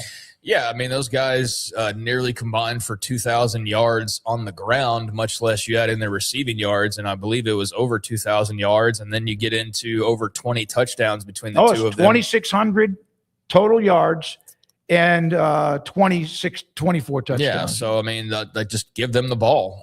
Give them the ball and let them do their thing, and not to mention other guys you've brought in, but you also have some star power at wide receiver as well. I'm not holding my breath on Micah Hudson's success at this point, because it's just like it'll happen when it happens, and if it doesn't, it doesn't. If it does, great. But I'm not going to bank on him producing. But I do think when you look at Akoy Aiken, you know that you're getting a really good player back in the mix. And Terrence Carter Jr. deciding to come back was another big one for them. So, yeah, I mean, again, they're fine at quarterback. They don't need a superstar, I don't feel like, to win the Big 12.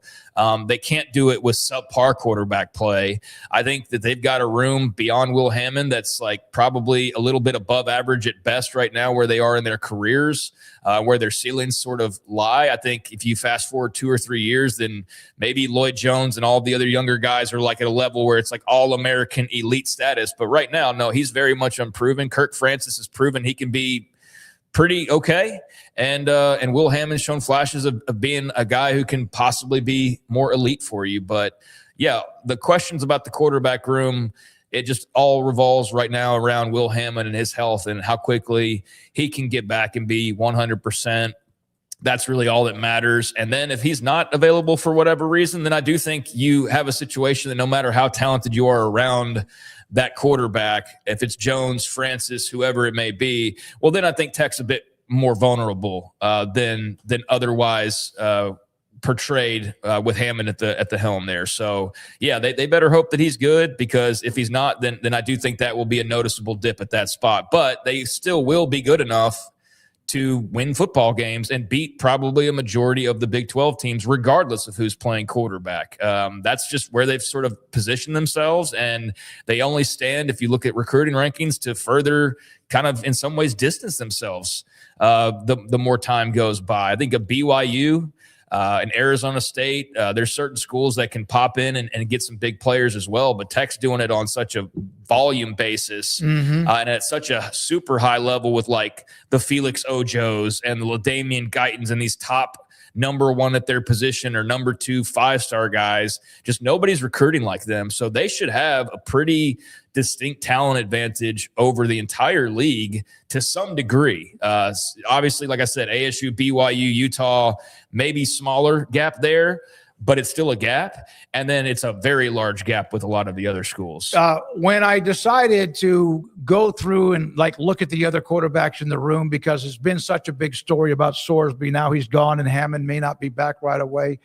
I had an idea that when I did that and we went through everybody, and by the way, Tech has the number 1 quarterback in the country committed, Kavion Bryant from Westwood High School in Palestine for next year, who's a alpha. And that goes into what I was just saying. I mean, they're recruiting at a high clip, and he's a dude. Yep. Yeah, but we don't need to go through the entire roster. That was just the quarterback room, but we appreciate some of the feedback from those of you that know more about their roster. But that is a summary of where we are.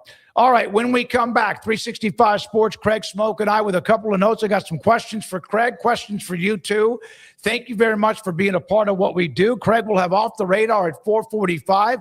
Rez Flores, Garrett Ross, Logan Begessi, Andrew Valade today helping with all of what they do. We appreciate you. This is 365 Sports. Marco's Pizza. Pizza lovers get it. Marco's Pizza, the fastest growing pizza brand in America. Had a really good sit-down talk with the owner here locally and Bob Mock and how he got in the business. I spoke with my younger brother when I was in Florida last week, Philip, who also delivered pizzas when he was younger, and just kind of the business and how it's changed over the last 30 to 40 years. Of course, even the last 5 or 10 years. Marco's Pizza, fastest growing pizza brand. Go online and find all sorts of great deals, whether it's the pizza, sandwiches, wings, and more. It is Marcos.com. Pizza lovers get it. My favorite are the thin crust, large, with both pepperoni and Italian sausage splattered on top of each other, where there's no room to see anything else. I just like it. Tastes good, and maybe you like something a lot different than that, and that's great too. Bob Mock started out by delivering pizzas, then ran stores with another company that was a part of course, the history of pizza in this country, and now owns 5 here in the Waco area. Marco's Pizza. Pizza lovers get it. It's in the major leagues for 24 years, and let me tell you, I can feel it in my joints. Shoulders, elbows, and knees. Trust me, pain doesn't retire when you do. I tried everything to get rid of the pain. Nothing worked until QC Kinetics. Baseball legend Roger Clemens and other patients are getting lasting relief with QC Kinetics regenerative treatments. No surgery. I trust QC Kinetics. You should too. Let's commit to getting rid of all the pain. Schedule your free consultation today. QC Kinetics. Better starts here. With over 25 years of excellence in IT, Carrion Solutions is your trusted technology partner. From managed IT services to cutting-edge cybersecurity, our expert team delivers tailored solutions that drive success. Our portfolio includes products such as Veeam, Bitdefender, Microsoft, Cisco, and Fortinet. Call David Carrion and his team of experts. Call 888-522-2221 or visit us at carrionsolutions.com. Established in 2007 and independently owned, Alliance Bank Central Texas is committed to helping families and businesses meet their financial goals. From their tellers to their board of directors, they know the importance of superior service and competitive products. Customers have confidence knowing that their financial needs are in good hands. It's your bank, Alliance Bank Central Texas, with 2 Waco locations, 4721 Bosque Boulevard and 191 Archway Drive on Highway 84, and at alliancebanktexas.com. Member FDIC and equal housing lender. Hello, I'm Camille Johnson with Camille Johnson Realtors. We specialize in selling residential real estate agent all across our community, and we love serving all types of families. We have been in business at Camille Johnson Realtors for almost 9 years, and I have been a residential real estate agent for almost 40 years. And we love our partnership with 365. So thank you for partnering with me, and thank you so much to all of my clients who have made our company a success. Celebrate American value and American quality during the Red, White, and Blue sales event at Richard Carr. Awards such as Best Interior, Total Quality, Reliability, and Best Resale Value. The Buick Envista turns heads at price points well below cars in the same category. Right now, save $2,000 on the already value priced 2026 Buick Envista. Plus, well-qualified buyers get 0.9% financing. Drive American quality and get American savings during the Red, White, and Blue sales event at Richard Carr. At Richard Carr, we give you more. Pepperoni Magnifico. Pepperoni Magnifico. Marco's Pepperoni Magnifico. Classic and crispy cut pepperoni, 3 melty cheeses, all on our fresh made dough. And starting at just $12.99 for a large, it's no wonder Marco's was named America's favorite pizza chain. This 4 o'clock hour is brought to you by Stonewood Dental, your one-stop shop for your dental needs, specializing in teeth cleaning, fillings, crowns, sealants, root canals, IV sedation, extractions, implants, bridges, dentures, full mouth restorations, and bioaesthetic dentistry. Our priority is your comfort from the moment you walk through the front door. Stonewood Dental in Robinson, Texas. It's time for the Smoke Show on 365 Sports with Craig Smoke and David Smoke. If you do look around, surf around what we do with this channel, 365 Sports, of course, we have live shows. We have other different parts of the channel itself. And one of them is Craig, and it's the Smoke Break. And he has gone through, you've done all 16 teams, right? No. How far deep into you are? I've not done West Virginia yet. All right, well, West Virginia's busy with football. I don't think Utah is out yet because I actually did it, finished it, and woke up today and realized I hadn't sent it yet, and then got caught up doing some other stuff. So I actually have to send, I think, Utah in, and then I'll do West Virginia in the next day or two, and that'll be the Big 12. And I said I was going to do every conference, but I don't know how it's going to be possible to do everybody before the start of football season. So I'm definitely going to dive into the SEC next and go through that whole league and give my official regular season prediction and go game by game. 10, 12 minutes normally is what it is. But yeah, I don't think I'll have time to get to everybody. I was hoping to, plan to, but I just logistically, I don't think that's going to work. But I'm almost done. Right. I'll be done by the end of the week with the Big 12. Yeah. Good. You can go to the channel 365 Sports on YouTube and look for it. It's very well done. And Craig just sits there right on camera and goes right down the list of most everything you want from each of the programs. Speaking of that, Chris Bartles, good to see you, Chris, in the chat today. Given the Sorsby situation and departure, who are, and I want you in the chat to tag my name so that pops up so I see it. Who are, if you had a clump of the top 5 contenders, who in fact would they be? I mean, I think it's the same teams regardless of Sorsby, because he might change your perception of Texas Tech a little bit, but he doesn't change it much for me. I think I kind of outlined that in the last segment of I feel like he was somebody who raised your bar to an elite level at the quarterback spot that you didn't necessarily have on the roster prior to that. And I'm not trying to bag on Baron Morton. He was a very good college quarterback. He was very solid, a Red Raider through and through. but I just don't think like game on the line, like he's one of the first few names that you would in college football of last year said like, yeah, give me him. You would have said like 15 other guys before you got to him. Whereas if you did it this year, I think one of the first few names you're saying is Brendan Sorsby at Texas Tech, not Brendan Sorsby at Cincinnati, but at Texas Tech with that run game and those receivers and tight ends and offensive line and defense. I mean, that's a different animal. But because they also have all of those things, as I was saying a few minutes ago, if Will Hammond's healthy, I don't feel like it's a total, like the season looks massively different. In fact, I put out the Tech video or was getting ready to put it out. Then the rumbling started that Sorsby was going to get cleared, or he did get cleared. And I think I went back and did it like that night and officially put it out. And now it's already not true but I'm not going to recut it again because my end prediction is the exact same. For Texas Tech, regardless of him playing. So I think it does take them, like, if you had them rated at like a 97 or something, I think you have them at like a 95. Okay. Yeah. We know Tech would be a part of everybody's list. Right. Who are the other four? Yeah. So, I mean, and we'll, from some of you in the chat, if you tag my name, I'll read yours too. Yeah, it's Utah, BYU, Houston, and then it's if you want to throw one or both of the Arizona schools in there, that's the list. That's been the list. That'll continue to be the list. And it's just a matter of who you think those tweeners, if they end up a little bit higher or lower, like an ASU, for example, and if you feel like they might take a bit of a step back, or you think Kenny Dillingham just knows ball and he's going to have them 8-9 wins no matter what, no matter who the quarterback is, no matter who they lost. But it's those teams. It's definitely Tech, and then it's the two Utah schools, and it's Houston, and then it's the Arizona schools. All right, Scotty, Utah and BYU have to be a part of the top five. I can see that. I think Arizona could be up there as well. Arizona, they sneaky, quiet, were not bad at all last year. And they're under the radar. But with the quarterback, Fafita, and others back, they do seem to be in a position where maybe they can get into that top level.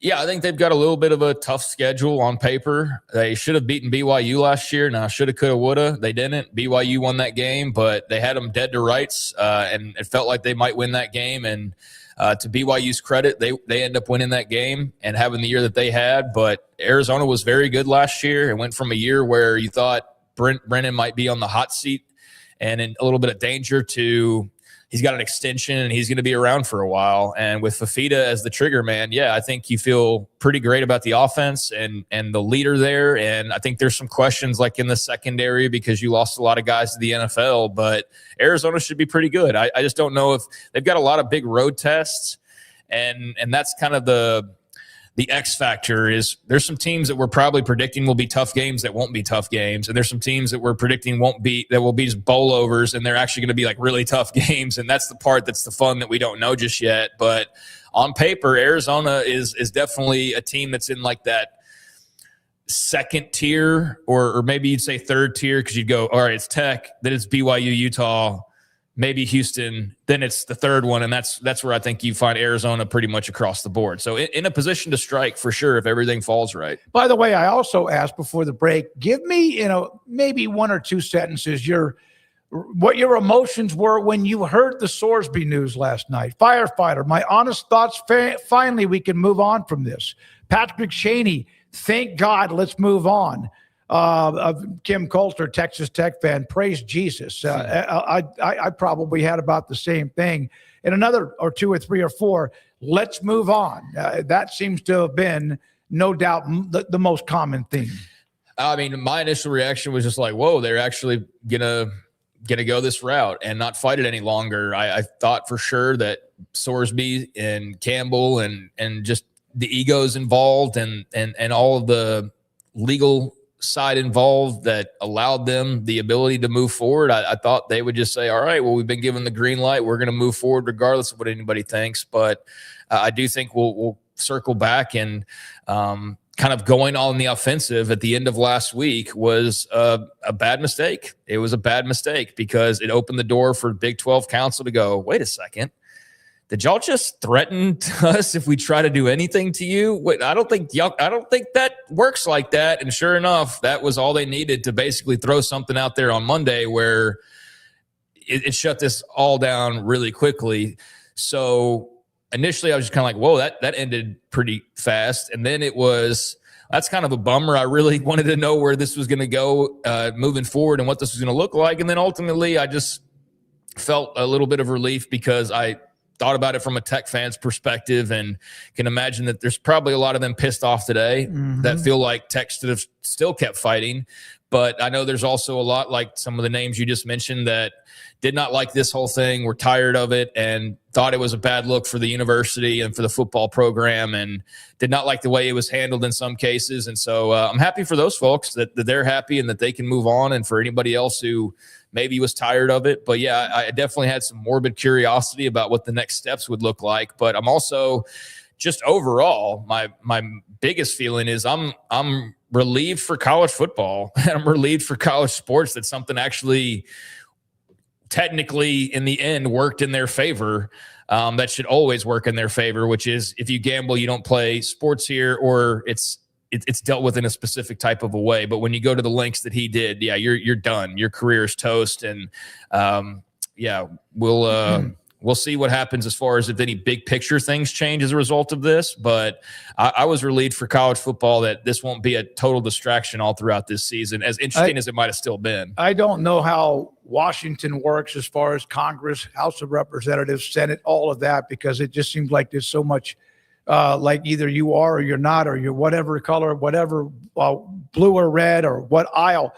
But I wonder if there's any kind of just a little bit of a surge, just like one or two votes that could change because this thing has been put to rest, but because it brought out so much interest from throughout the country. I mean, you had Cruz and Cantwell working on a bill together, so there's already bipartisan work being done to try to help college football by two people who sit on opposite sides of the aisle. But yeah, I think the universities in certain states probably were throwing up the chain, or relaying up the chain of authority of where they sat on this issue, and to let their voices be heard, or to let their opinions be noted by those who are actually going to go to DC and make some of these decisions. So yeah, I think there's probably some people in some states that did not like this and what it meant, and were, I don't know about changing minds or anything, but certainly felt maybe more of an urgency to try to get something done. And you just had the NFL come out in support of college football. I'll get to that and off the radar. But yeah, I'm sure there's somebody out there somewhere, like in the state of Virginia, that maybe votes differently now, but I don't think it guarantees anything. Ultimately, I'm not going to get my hopes up that there's now this sweeping bill that passes. Are you going to bring that up at all on Off the Radar? Yes. On today's news about who? Okay, I want to make sure because I was about to mention it. I'm good to know. All right, Bracket Cat. Top 5, I'd go Tech, BYU, Houston, K-State, and then one of the Arizonas. Whoever wins that Territorial Cup, that would be in my top 5. Yeah, and I riff off the same like 5 schools at the top that I was mentioning a second ago, and I know full well somebody's not going to be in that group. Like, I don't know if it's ASU or if it's Arizona or hell if it's Houston. Although I feel really good about Houston. I would be kind of shocked if they end up in the middle, and I think that would have to be injury related.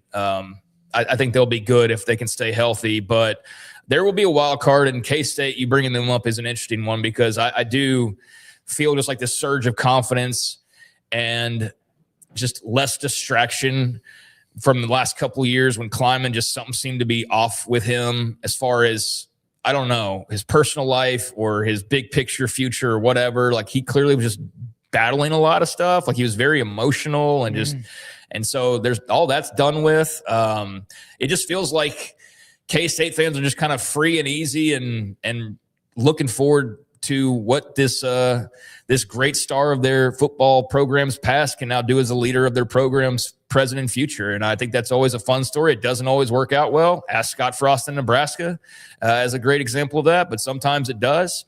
I'm right now very much of the opinion that K-State could be a team that just like right away in his first year wins like 8 games. I mean, I think I had them about in that range on my prediction video if you want to go look at that. So yeah, I'm very high on K-State, not winning the Big 12 right away, but definitely being a team that takes a big jump up and ends up one of those surprise teams that we're not talking about. General Ursus, a volunteer fan, Tennessee Vol fan, but his top 5, Utah, BYU, Houston, TCU, and Texas Tech. TCU getting a little love right there because of Sonny Dykes and a team that won, 9 games last year, but you kind of like maybe at times didn't even realize that. Those are General Ursus's top 5.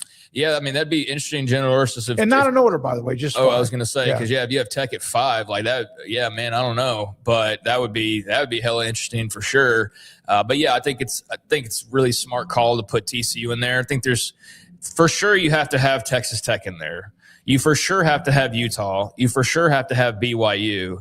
I will say I did the Utah prediction last night, and while I am on them, they do have a hell of a lot of question marks. They lose the entire O-line, including 2 first-round picks at left and right tackle. They lose majority of the defensive line. They lose like 3/4 of the secondary.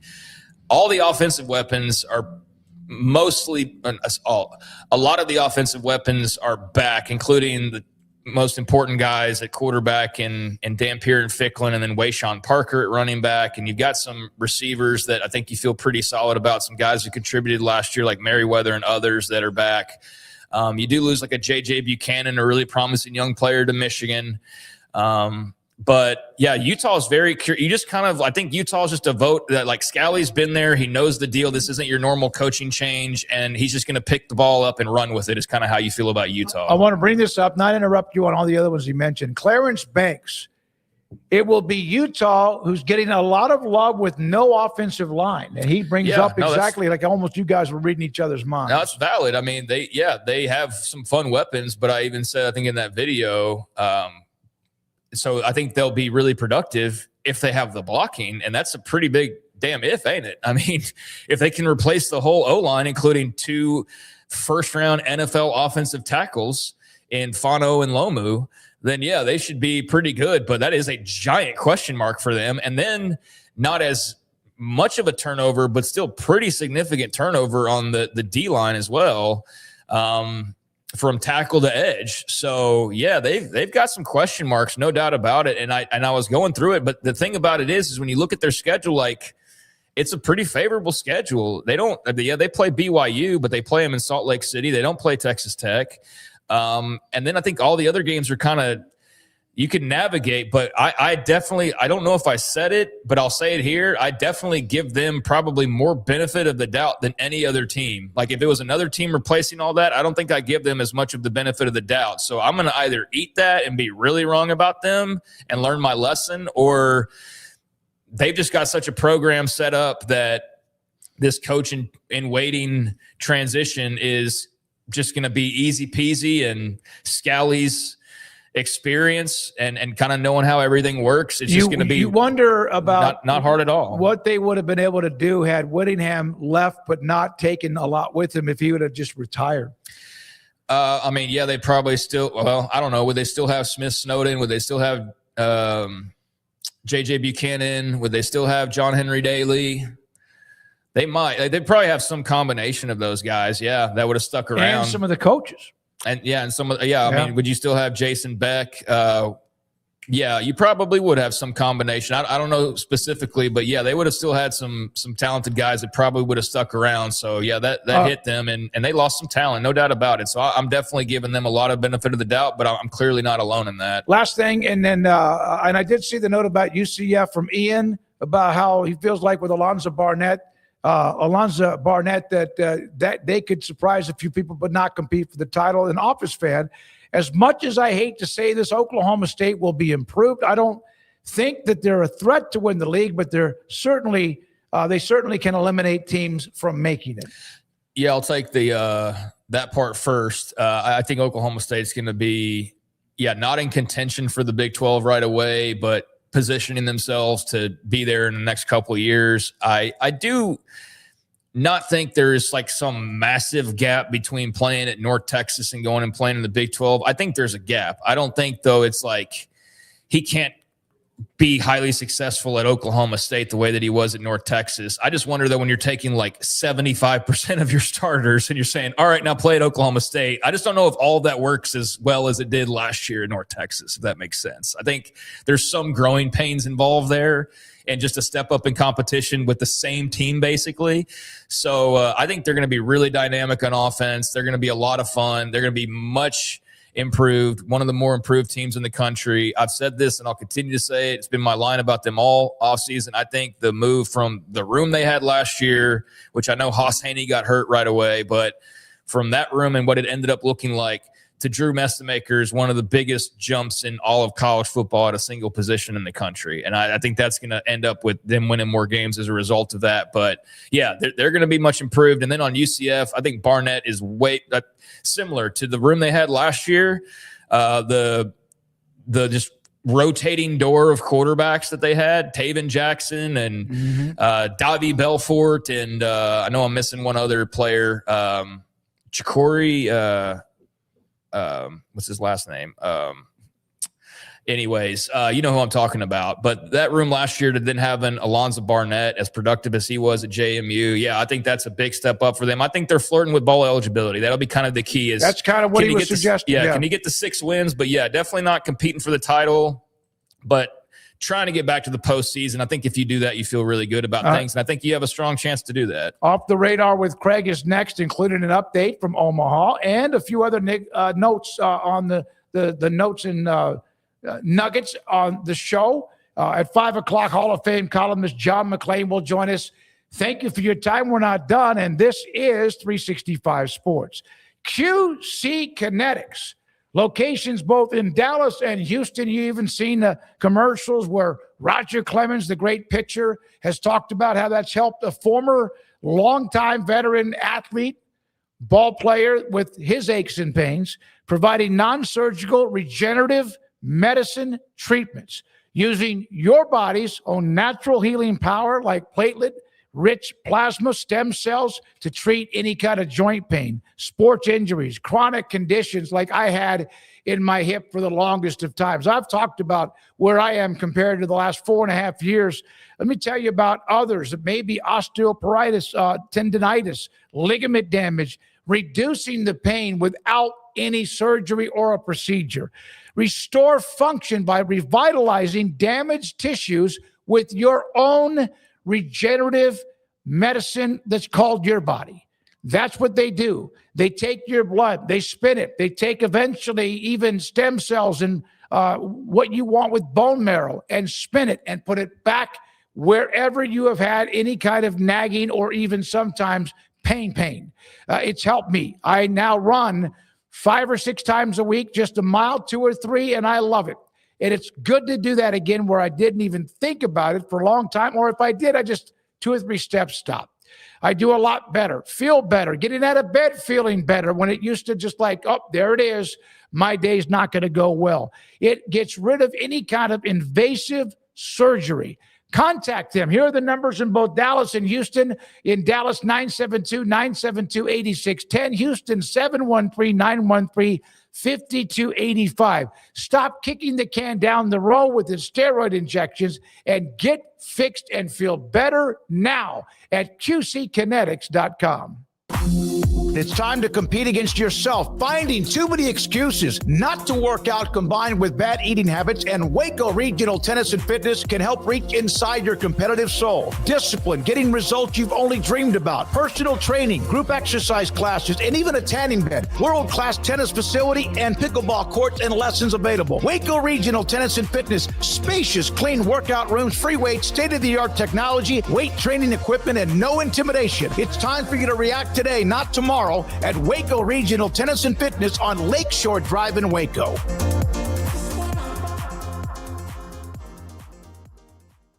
For anyone that's in the car buying mode or looking for a car right now or a truck, I would definitely come by Allen Samuels, get to know the people here like I have, how well I'm taking care of the dealership and how well, service and any kind of warranty issues and those sort of things.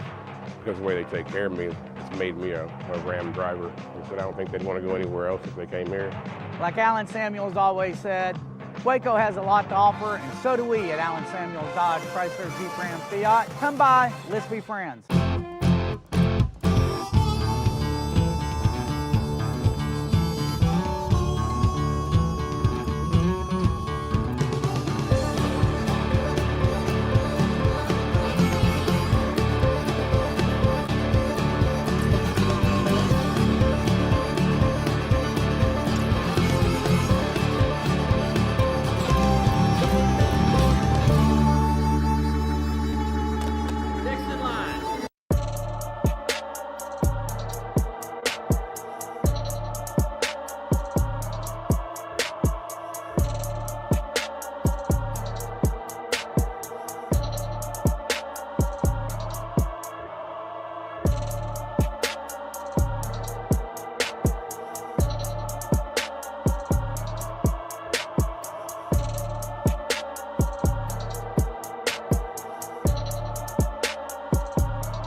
Automatic Chef is your local vending, office coffee, and micro market provider, delivering outstanding service to break rooms all over Central Texas for over 50 years. Automatic Chef brings the best products to your location at the best prices. With hundreds of choices in fresh food, coffee, snacks, and drinks, make break time great again with Automatic Chef. Automatic Chef Canteen, 6900 Imperial Drive in Waco, or online at automaticchef.com.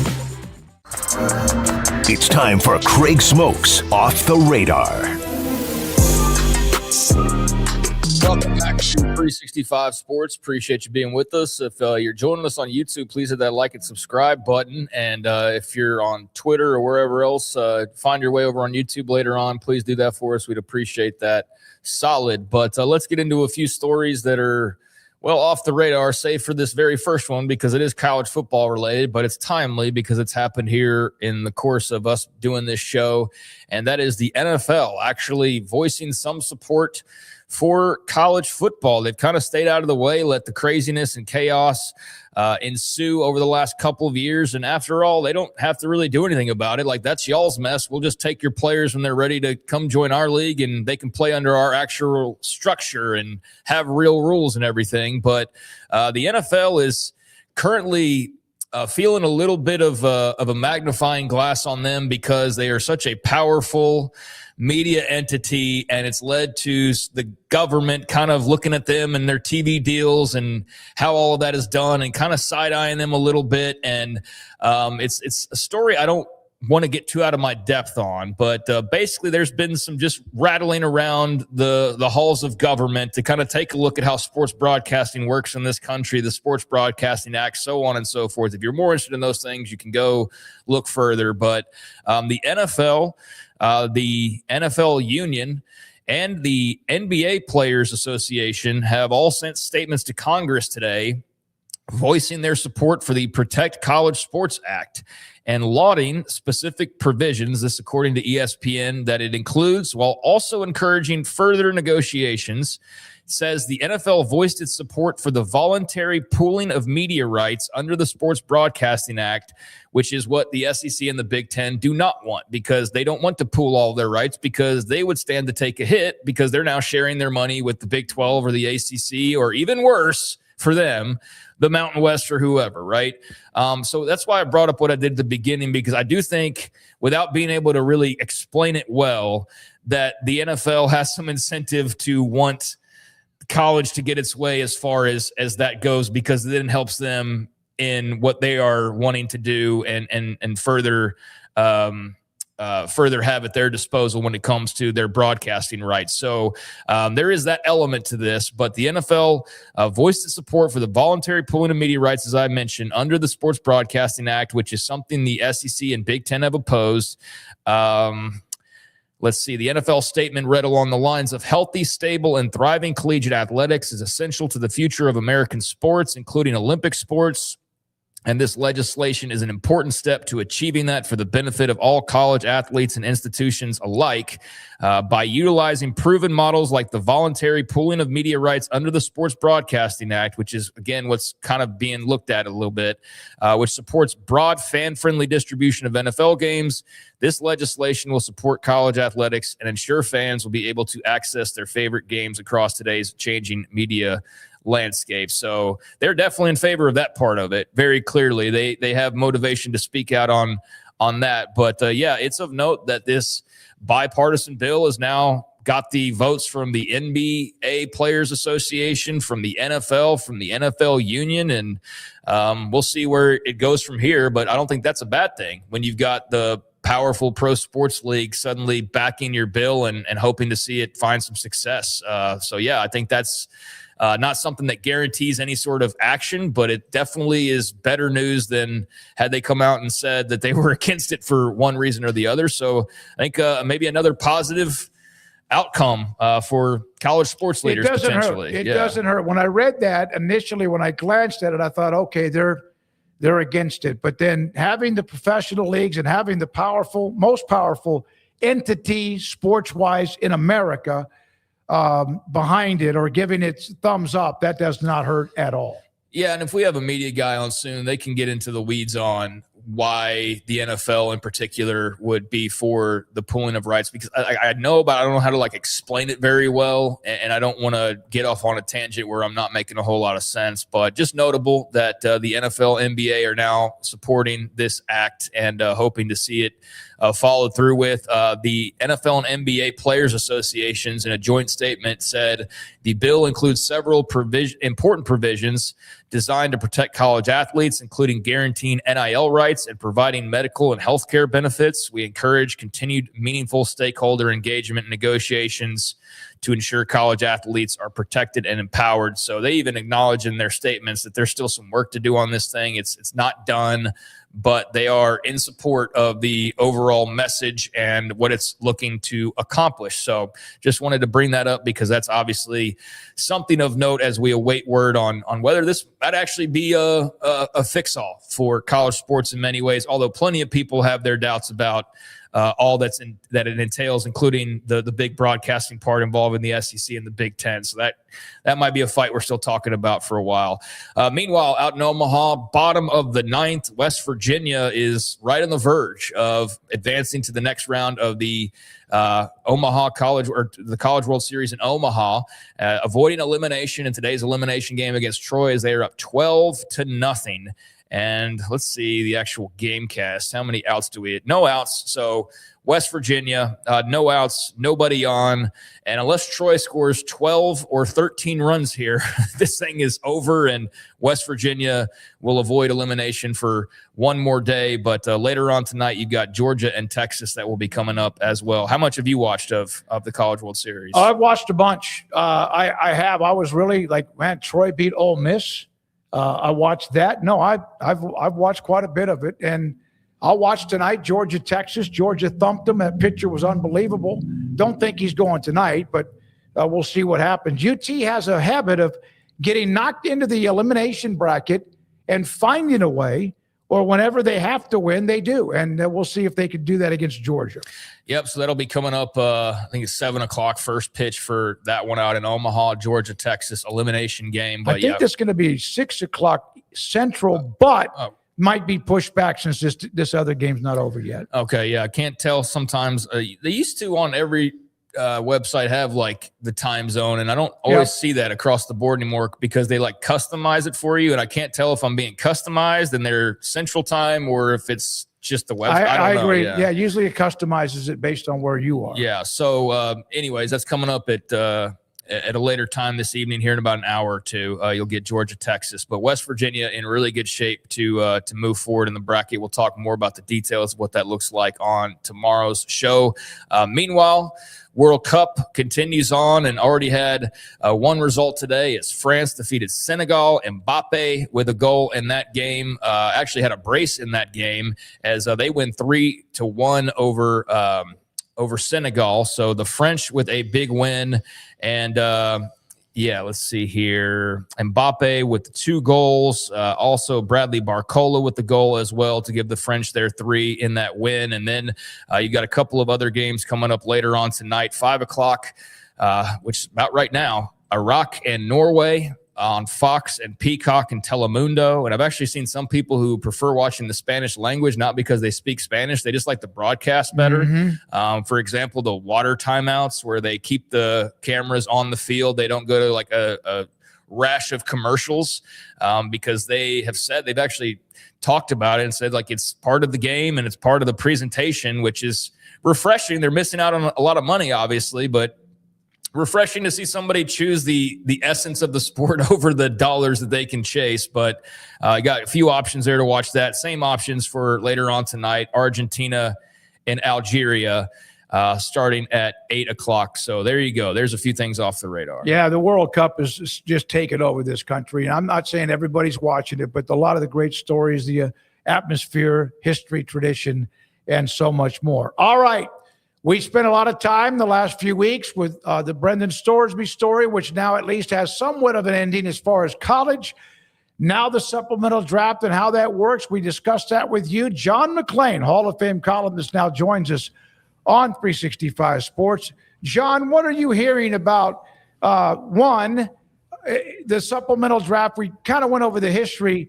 How many teams do you think might be interested in drafting him if he's available in that draft this summer? Deadline is the 23rd, and then, of course, he'll have to work out. He better stay in shape.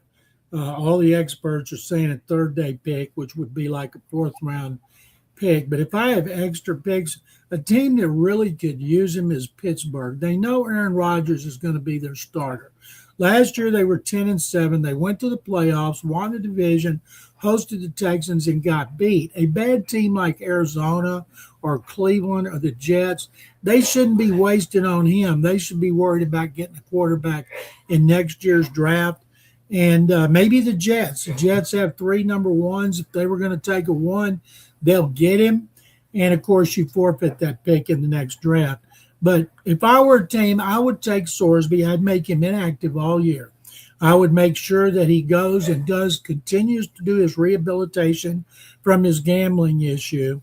I would let him practice. I'd let him play. I'd let him learn from a starter like Aaron Rodgers and see how he develops. It's not like he's just walked out of rehab and goes straight to football. He's got a lot of things he has to do when it comes to his rehabilitation, just like if you're a cokehead or a meth head or something like that, it's a long, tough road to hoe. You know, as you guys know, he's a really good prospect. And I'll say this, I don't think NFL players and coaches are going to hold gambling against him since so many of them gamble anyway. A bunch of them have been suspended before. They don't think twice about it when they come back. He didn't bet on his team when he cut it off. I forgot. Now there's talk the NFL might not let him play. Boy, you want to invite another lawsuit? He's not part of the union. So if he's not part of the union, they can't suspend him. They could try, but I don't think they will. And I'll tell you another thing is going to be interesting about Sorsby, just like Mike Vrabel. When you run on the field and when you're on the sideline, the things the fans are going to be killing you with. Vrabel over his relationship with Diana Rossini, everywhere they go, and the same thing with Sorsby. He got to have super thick skin because of the grief he's going to get. And so I think he'll move on. Which team gets him, I have no clue. It's structured. The worse you are, the better chance you get in that first tier. And multiple teams can bid on him. And I remember back when Bernie Kosar manipulated the supplemental draft so Cleveland could get him because he actually wanted to play in Cleveland. Nobody had ever wanted to play in Cleveland. But he was from Boardman, Ohio, and they were able to pull that off. Brian Bosworth, the Boz, was in it. So more power to Sorsby. I hope, Texas Tech and avoid a bigger black eye. By the way, Craig, it's always centralized at 7 o'clock tonight if it starts on time. Gotcha. Thank you, John, for that. So no doubts, though, that Sorsby will have a path, do you feel like, through the supplemental draft? Absolutely. He'll be in the supplemental draft. You hope he's been working out like crazy because when teams are going to be evaluating him, there should be a lot. What if you're a team like, say, the Cowboys? Who's going to replace Dak Prescott? What if the Cowboys took him, kept him behind Dak a couple of years? What if he looked good in preseason? What if when Dak got hurt, he played and looked good? Then you trade him.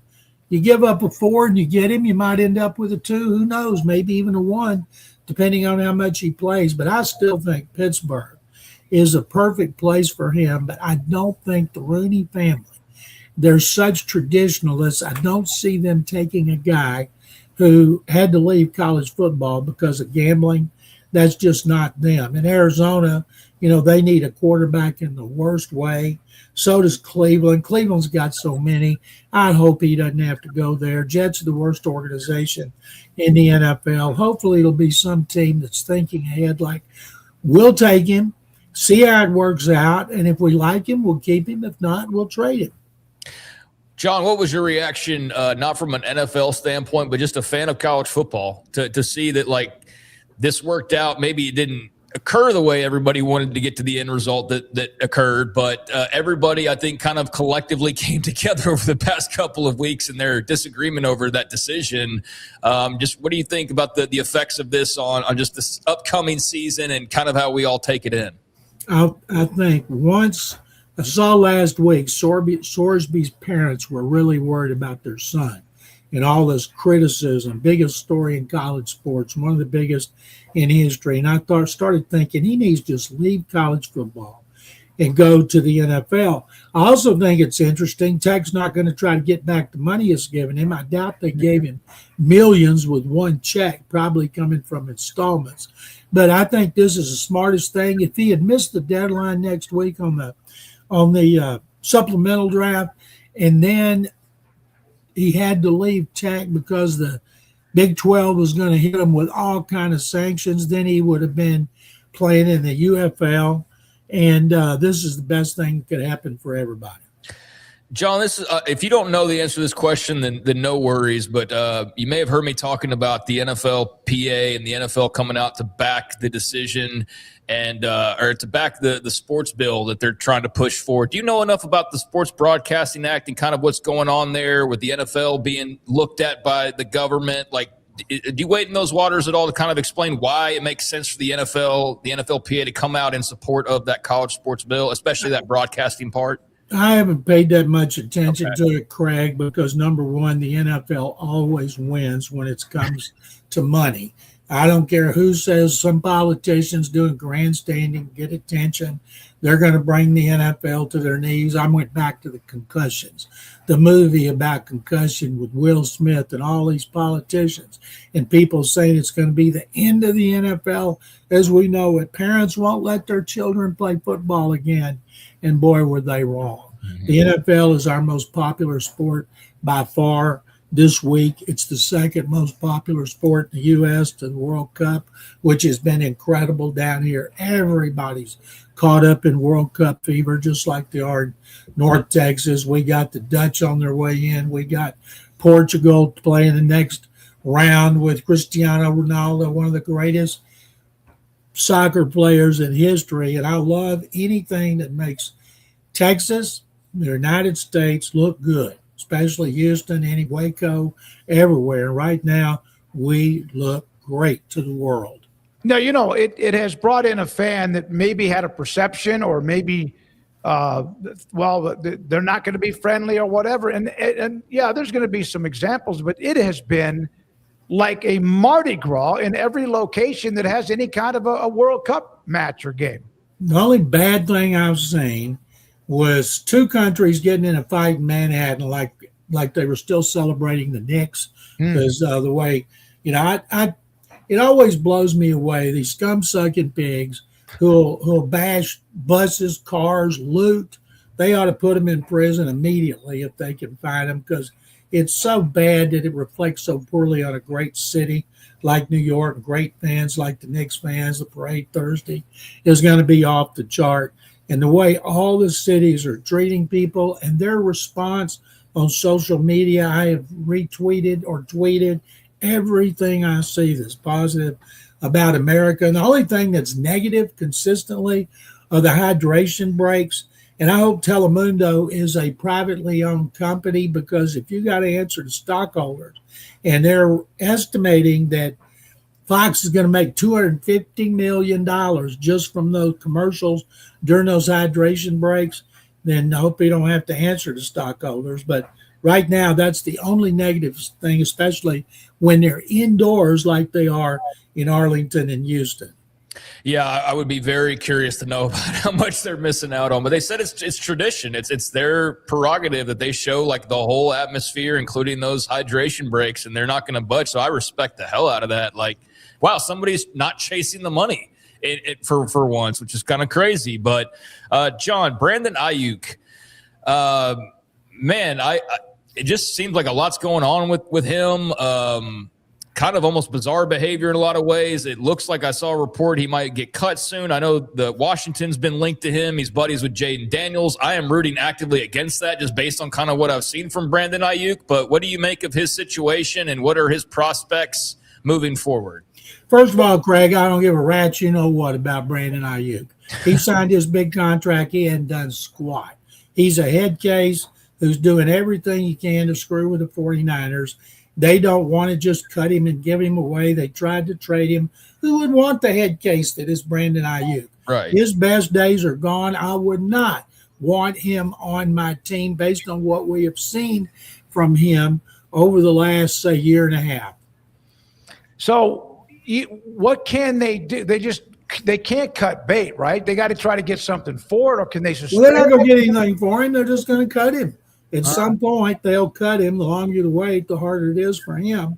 But I don't know. Somebody, if they think you can play, they will take you. People are like, well, is any way Sorsby's not going to be able to play? Well, of course not. The NFL takes players who kill people. They take players who have almost killed people. I was just looking at Rashee Rice, a long list of transgressions of him since he got out of jail yesterday or today. And, of course, the Chiefs will welcome him back with open arms. So if somebody thinks Brandon Ayuk can be what he was, say, 3 years ago, they'll give him a chance. And if you don't give him signing bonus money, you just give him a base salary where he's got to make the team, then if you cut him, you don't owe him anything.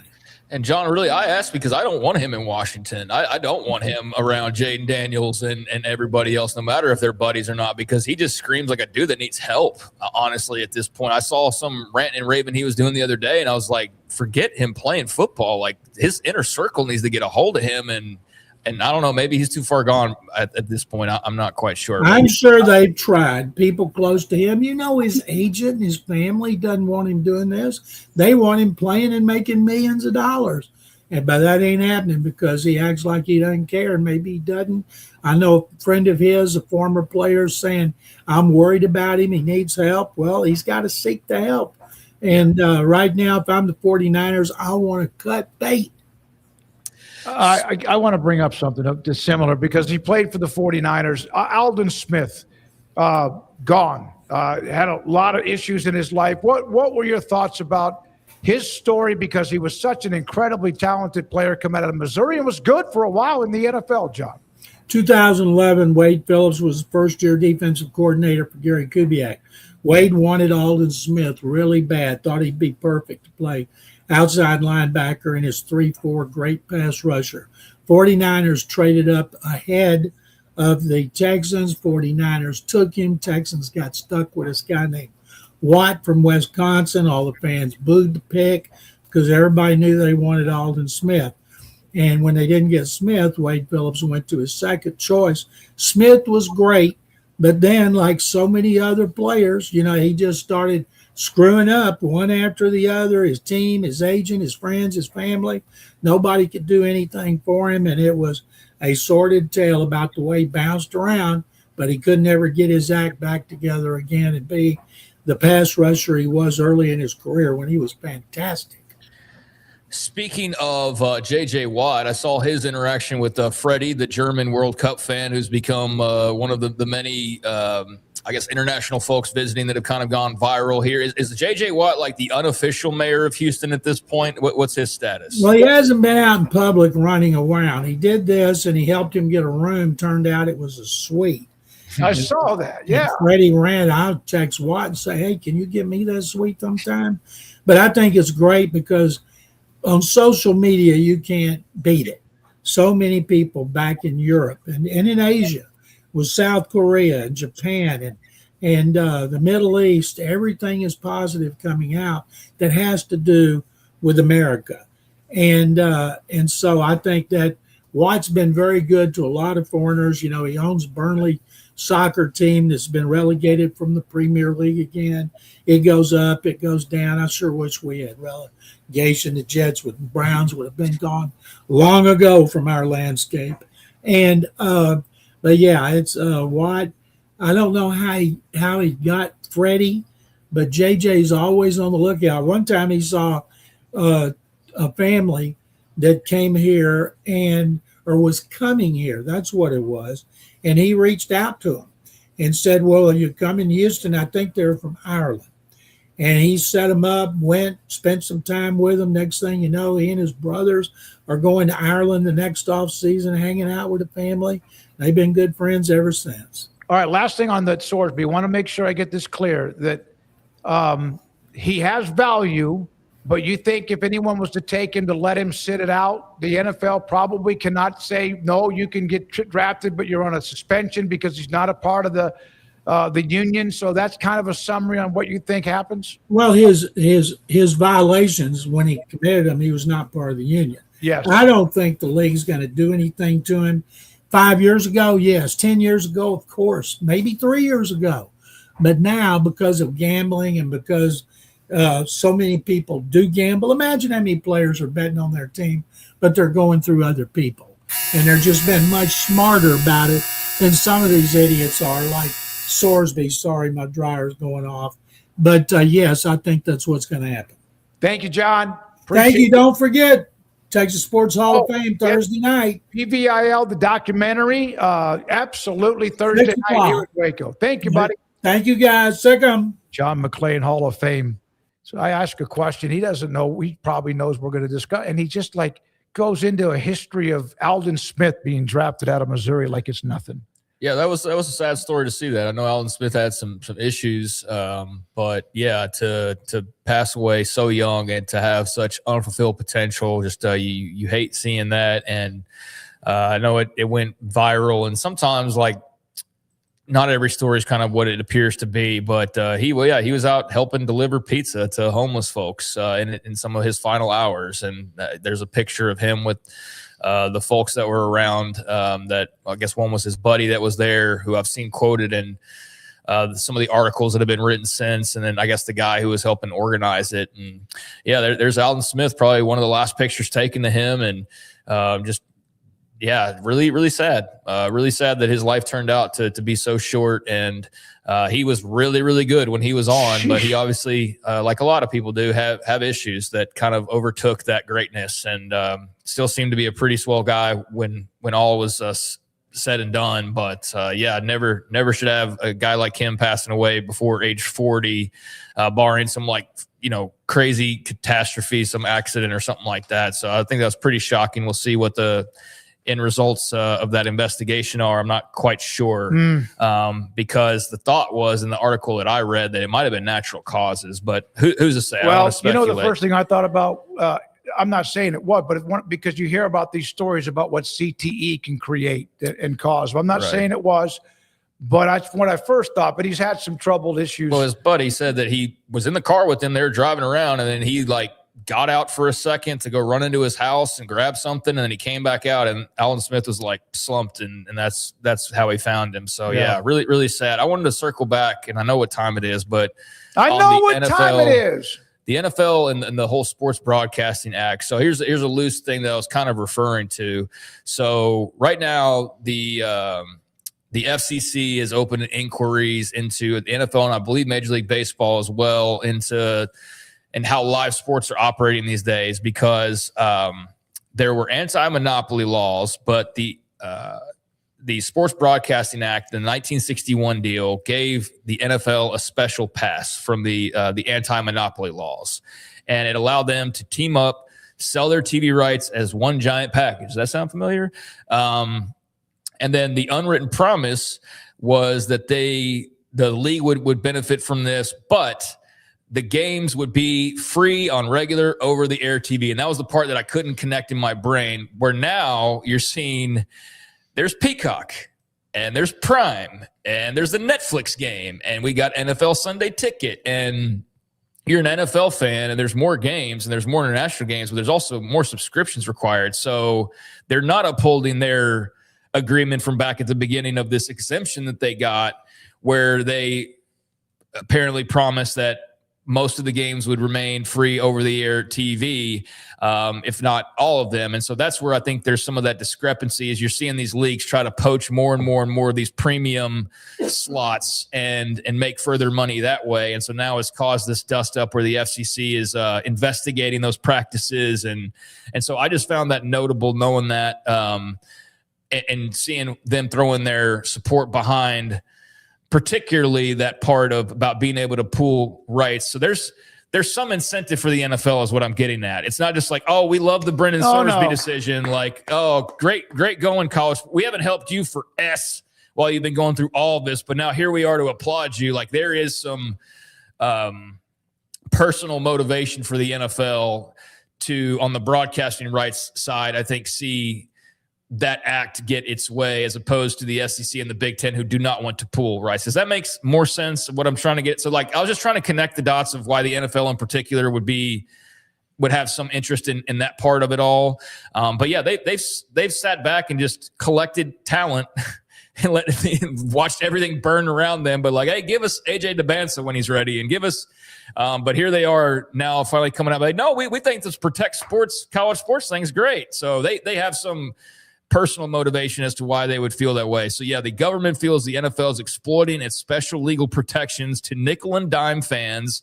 The NFL says that the vast majority of its games are still broadcast on free TV, and that streaming is just a modern way to watch. So, I saw some, I don't know if it's a hearing or testimony or whatever about, the NFL and where they are. I forgot who it was, but they were arguing against, listen, man, they're taking over everything, and they're always looking for yet another inch of land and territory. I mean, I just don't know really where you can continue to go, because if everybody's now having to play an international game, I mean, what's next? You going to make them play 2?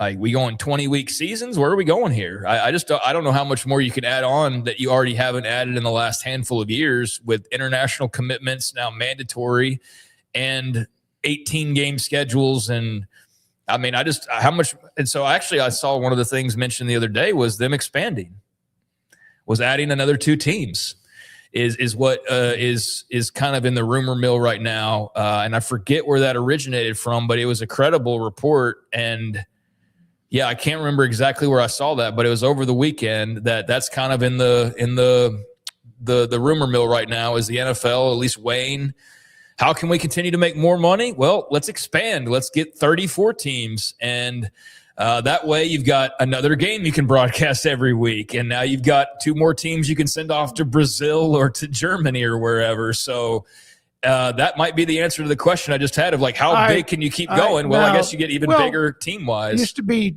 12. I mean, they keep going. I had not heard about expansion.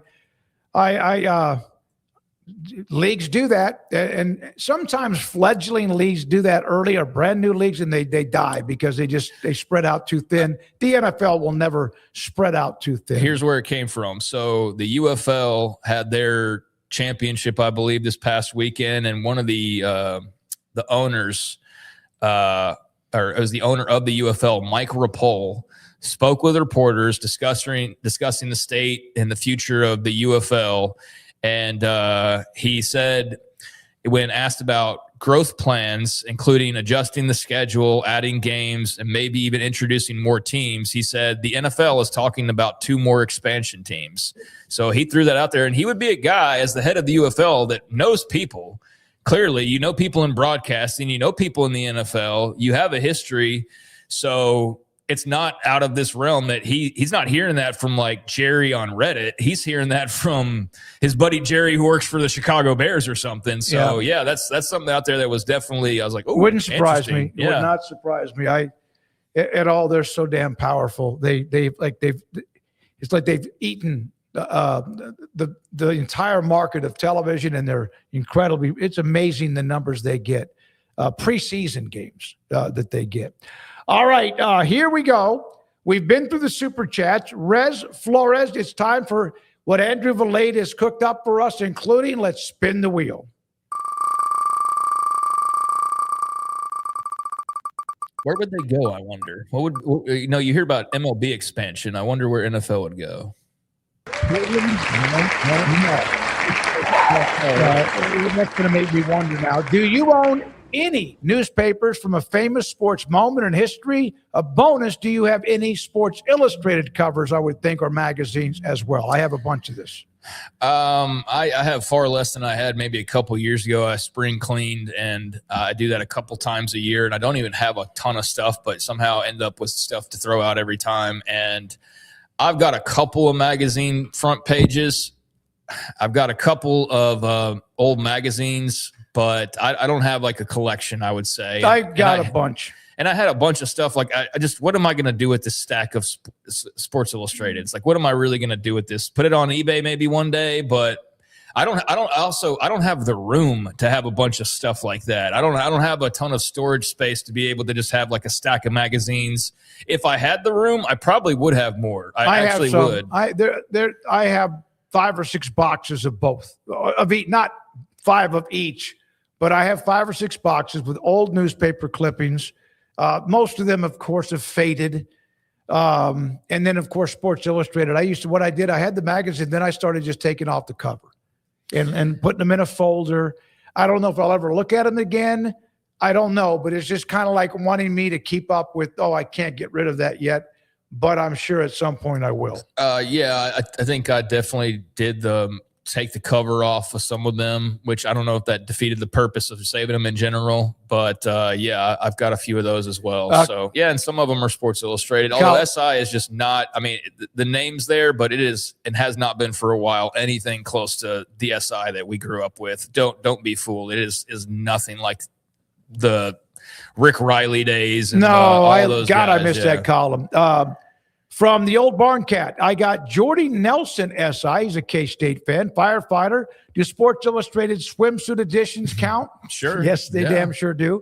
And then also from Visser, Kyle Visser, I have clippings of my dad playing football at the University of Florida. Cool. as we have as many hole-in-ones in college athletics. I'm not sure I lost you there, but thank you for sharing that information. Let's get to quizzes. We have 2 of them. And the first one is, on this day in 1975, a blockbuster trade reshaped NBA history. Which iconic Hall of Fame center was dealt by his original team after demanding a move to a bigger city? Well, this is all you. It's not Malone. It's not Chamberlain. McAdoo really wasn't a center, and he, of course, started out as a great star in the ABA. Kareem Abdul-Jabbar left Milwaukee for LA, so it would have to be Jabbar. Malone, I think, came along a little bit later than that. So I'm going to go with Kareem. He was with Milwaukee coming out of UCLA, Kareem Abdul-Jabbar. Bang, there you go. Don't try to change my mind. I didn't try anything. Lacking a cultural connection to the Midwest, Kareem requested a move to LA or New York. The Bucks dealt him and Walt Wesley to the Lakers for a 4-player package. The trade revived the struggling franchise. Eventually, Kareem with Magic Johnson paired up to launch the iconic Showtime era. In Hollywood, he won 3 more MVPs, 5 championships, and cemented his status as a global superstar and among the greatest, of course, in the game, in the famous Skyhook. All right, we want to know. Overrated. He couldn't hold Wemby's jockstrap. Wemby really kind of just like, God, what a rage bait, everybody. Bad issue with him over the finals. All right, quiz number 2. On this day in 2008, Tiger Woods won one of the most heroic majors of his career at the U.S. Open at Torrey Pines in San Diego. Who did he beat in a dramatic 19-hole playoff to win the title? It was Rocco Mediate. I think it was Rocco Mediate. It was Rocco Mediate playing through a torn ACL, double stress fractures in his tibia. Tiger forced a Monday playoff with a dramatic 15-foot birdie putt on the 72nd hole. And after an 18-hole playoff with Mediate ended, tied at even par, he captured his 14th major on the very next sudden death hole on the 91st hole of a grueling marathon tournament. And then all hell broke loose with him, and he didn't win another major until he won the Masters like in 2019. So Rocco Mediate, the answer. Well done. Yeah, all by your lonesome getting those 2 right there. Yeah, it's in my wheelhouse. All right, let's get to the poll results from our audience. Who is the ultimate true king of New York? Derek Jeter, still the captain. Yeah. 48%, so overwhelming favorite here. But Jalen Brunson getting a lot of votes as he deserves to. Billy Joel, 16%, and the Notorious B.I.G. So a couple musicians getting in here, and there's plenty of other candidates for King of New York. But, yeah, I mean, on the one hand, surprised Jalen Brunson's not more of a chunk, but then again, when the reason why is Derek Jeter, I'm not surprised. Derek Jeter's just on an island on his own of New York greatness, it feels like. So yeah, not surprised. You'd have to win. I mean, how many World Series did Jeter have? Brunson's only got the one title. I think Jeter had 5, so 4 or 5. Yeah. You better win like 1 or 2 more to even, I guess, be in that conversation. But no, Jalen Brunson's awesome, and I'm really happy for him. I don't care that he could have still been a Maverick. I mean, that's not something that like poisons the pill for me to not want to see him do well. It wasn't his fault. It was the Mavs' fault. So yeah, good for him to go out and carve his own path and to be as successful as he is. Jeter won 5 World Series championships. I know that they got the Billy Joel and all that notorious PIG, but Jalen Brunson, hell of a run and winning the NBA title. Now to the other and final poll result. Which throwback era gets the most plays on your summer playlist? I think this might be on how old you are. Not necessarily, because I'll say the 60s is a big one for me, and the 90s as well. Those would probably be my top 2.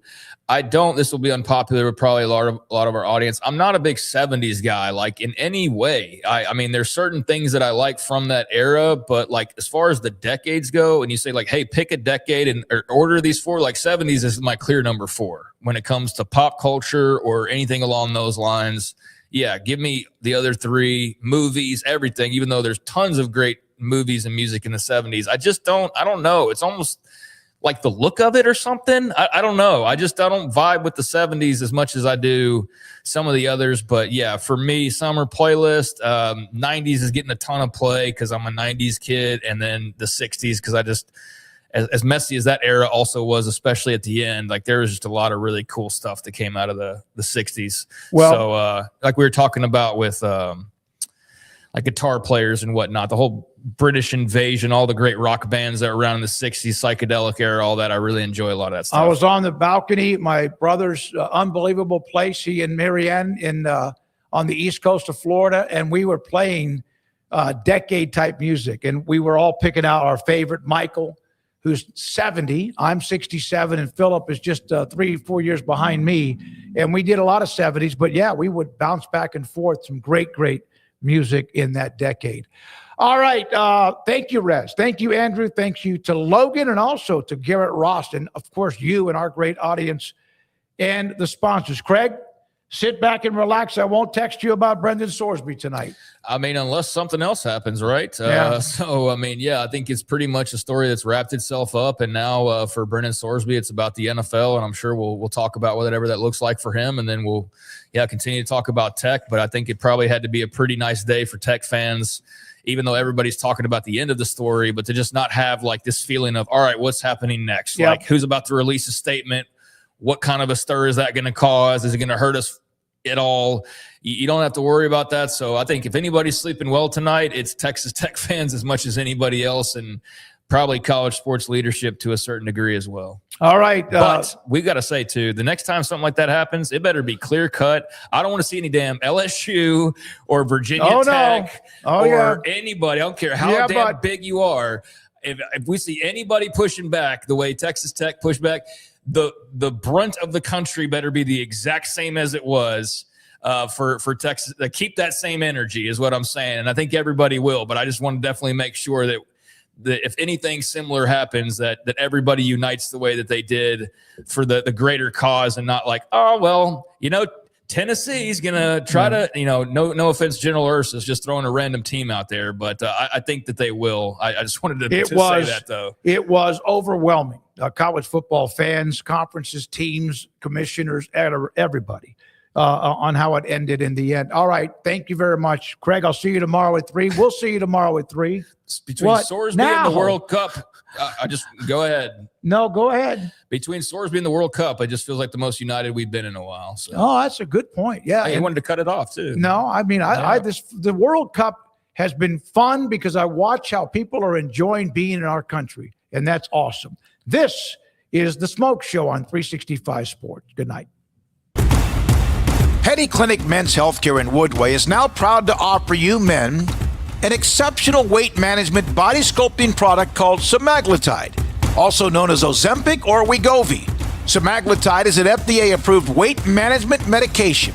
Once-a-week injections of this powerful medication offers an average body fat weight loss of 20% within the first year of treatment. In addition to body sculpting, semaglutide also normalizes blood sugars and has the clinical research proof of reducing blood pressure, cholesterol, stroke, and heart attack risk. If you're like most men and you have stubborn fat that will just not respond to typical diets and exercise, then help is finally here. Semaglutide. Affordable, highly effective. Google search Petty Clinic Waco and reach out to the Petty Clinic team today for a free consultation with Dr. Petty to see if semaglutide is right for you. Go to pettycliniclowt.com.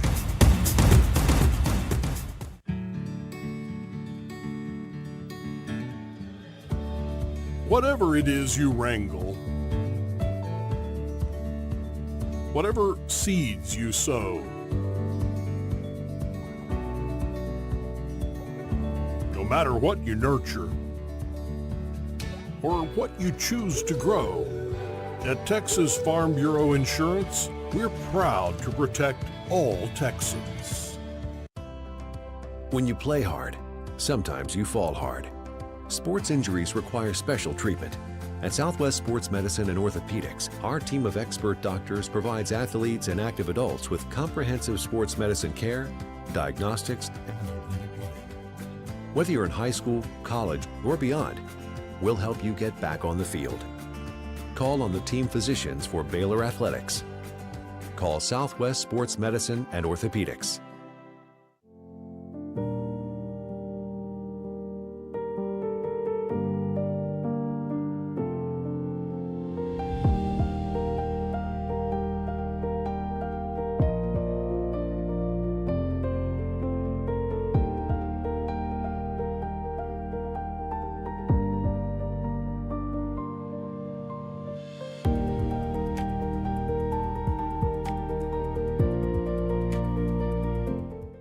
I pitched in the major leagues for 24 years, and let me tell you, I can feel it in my joints.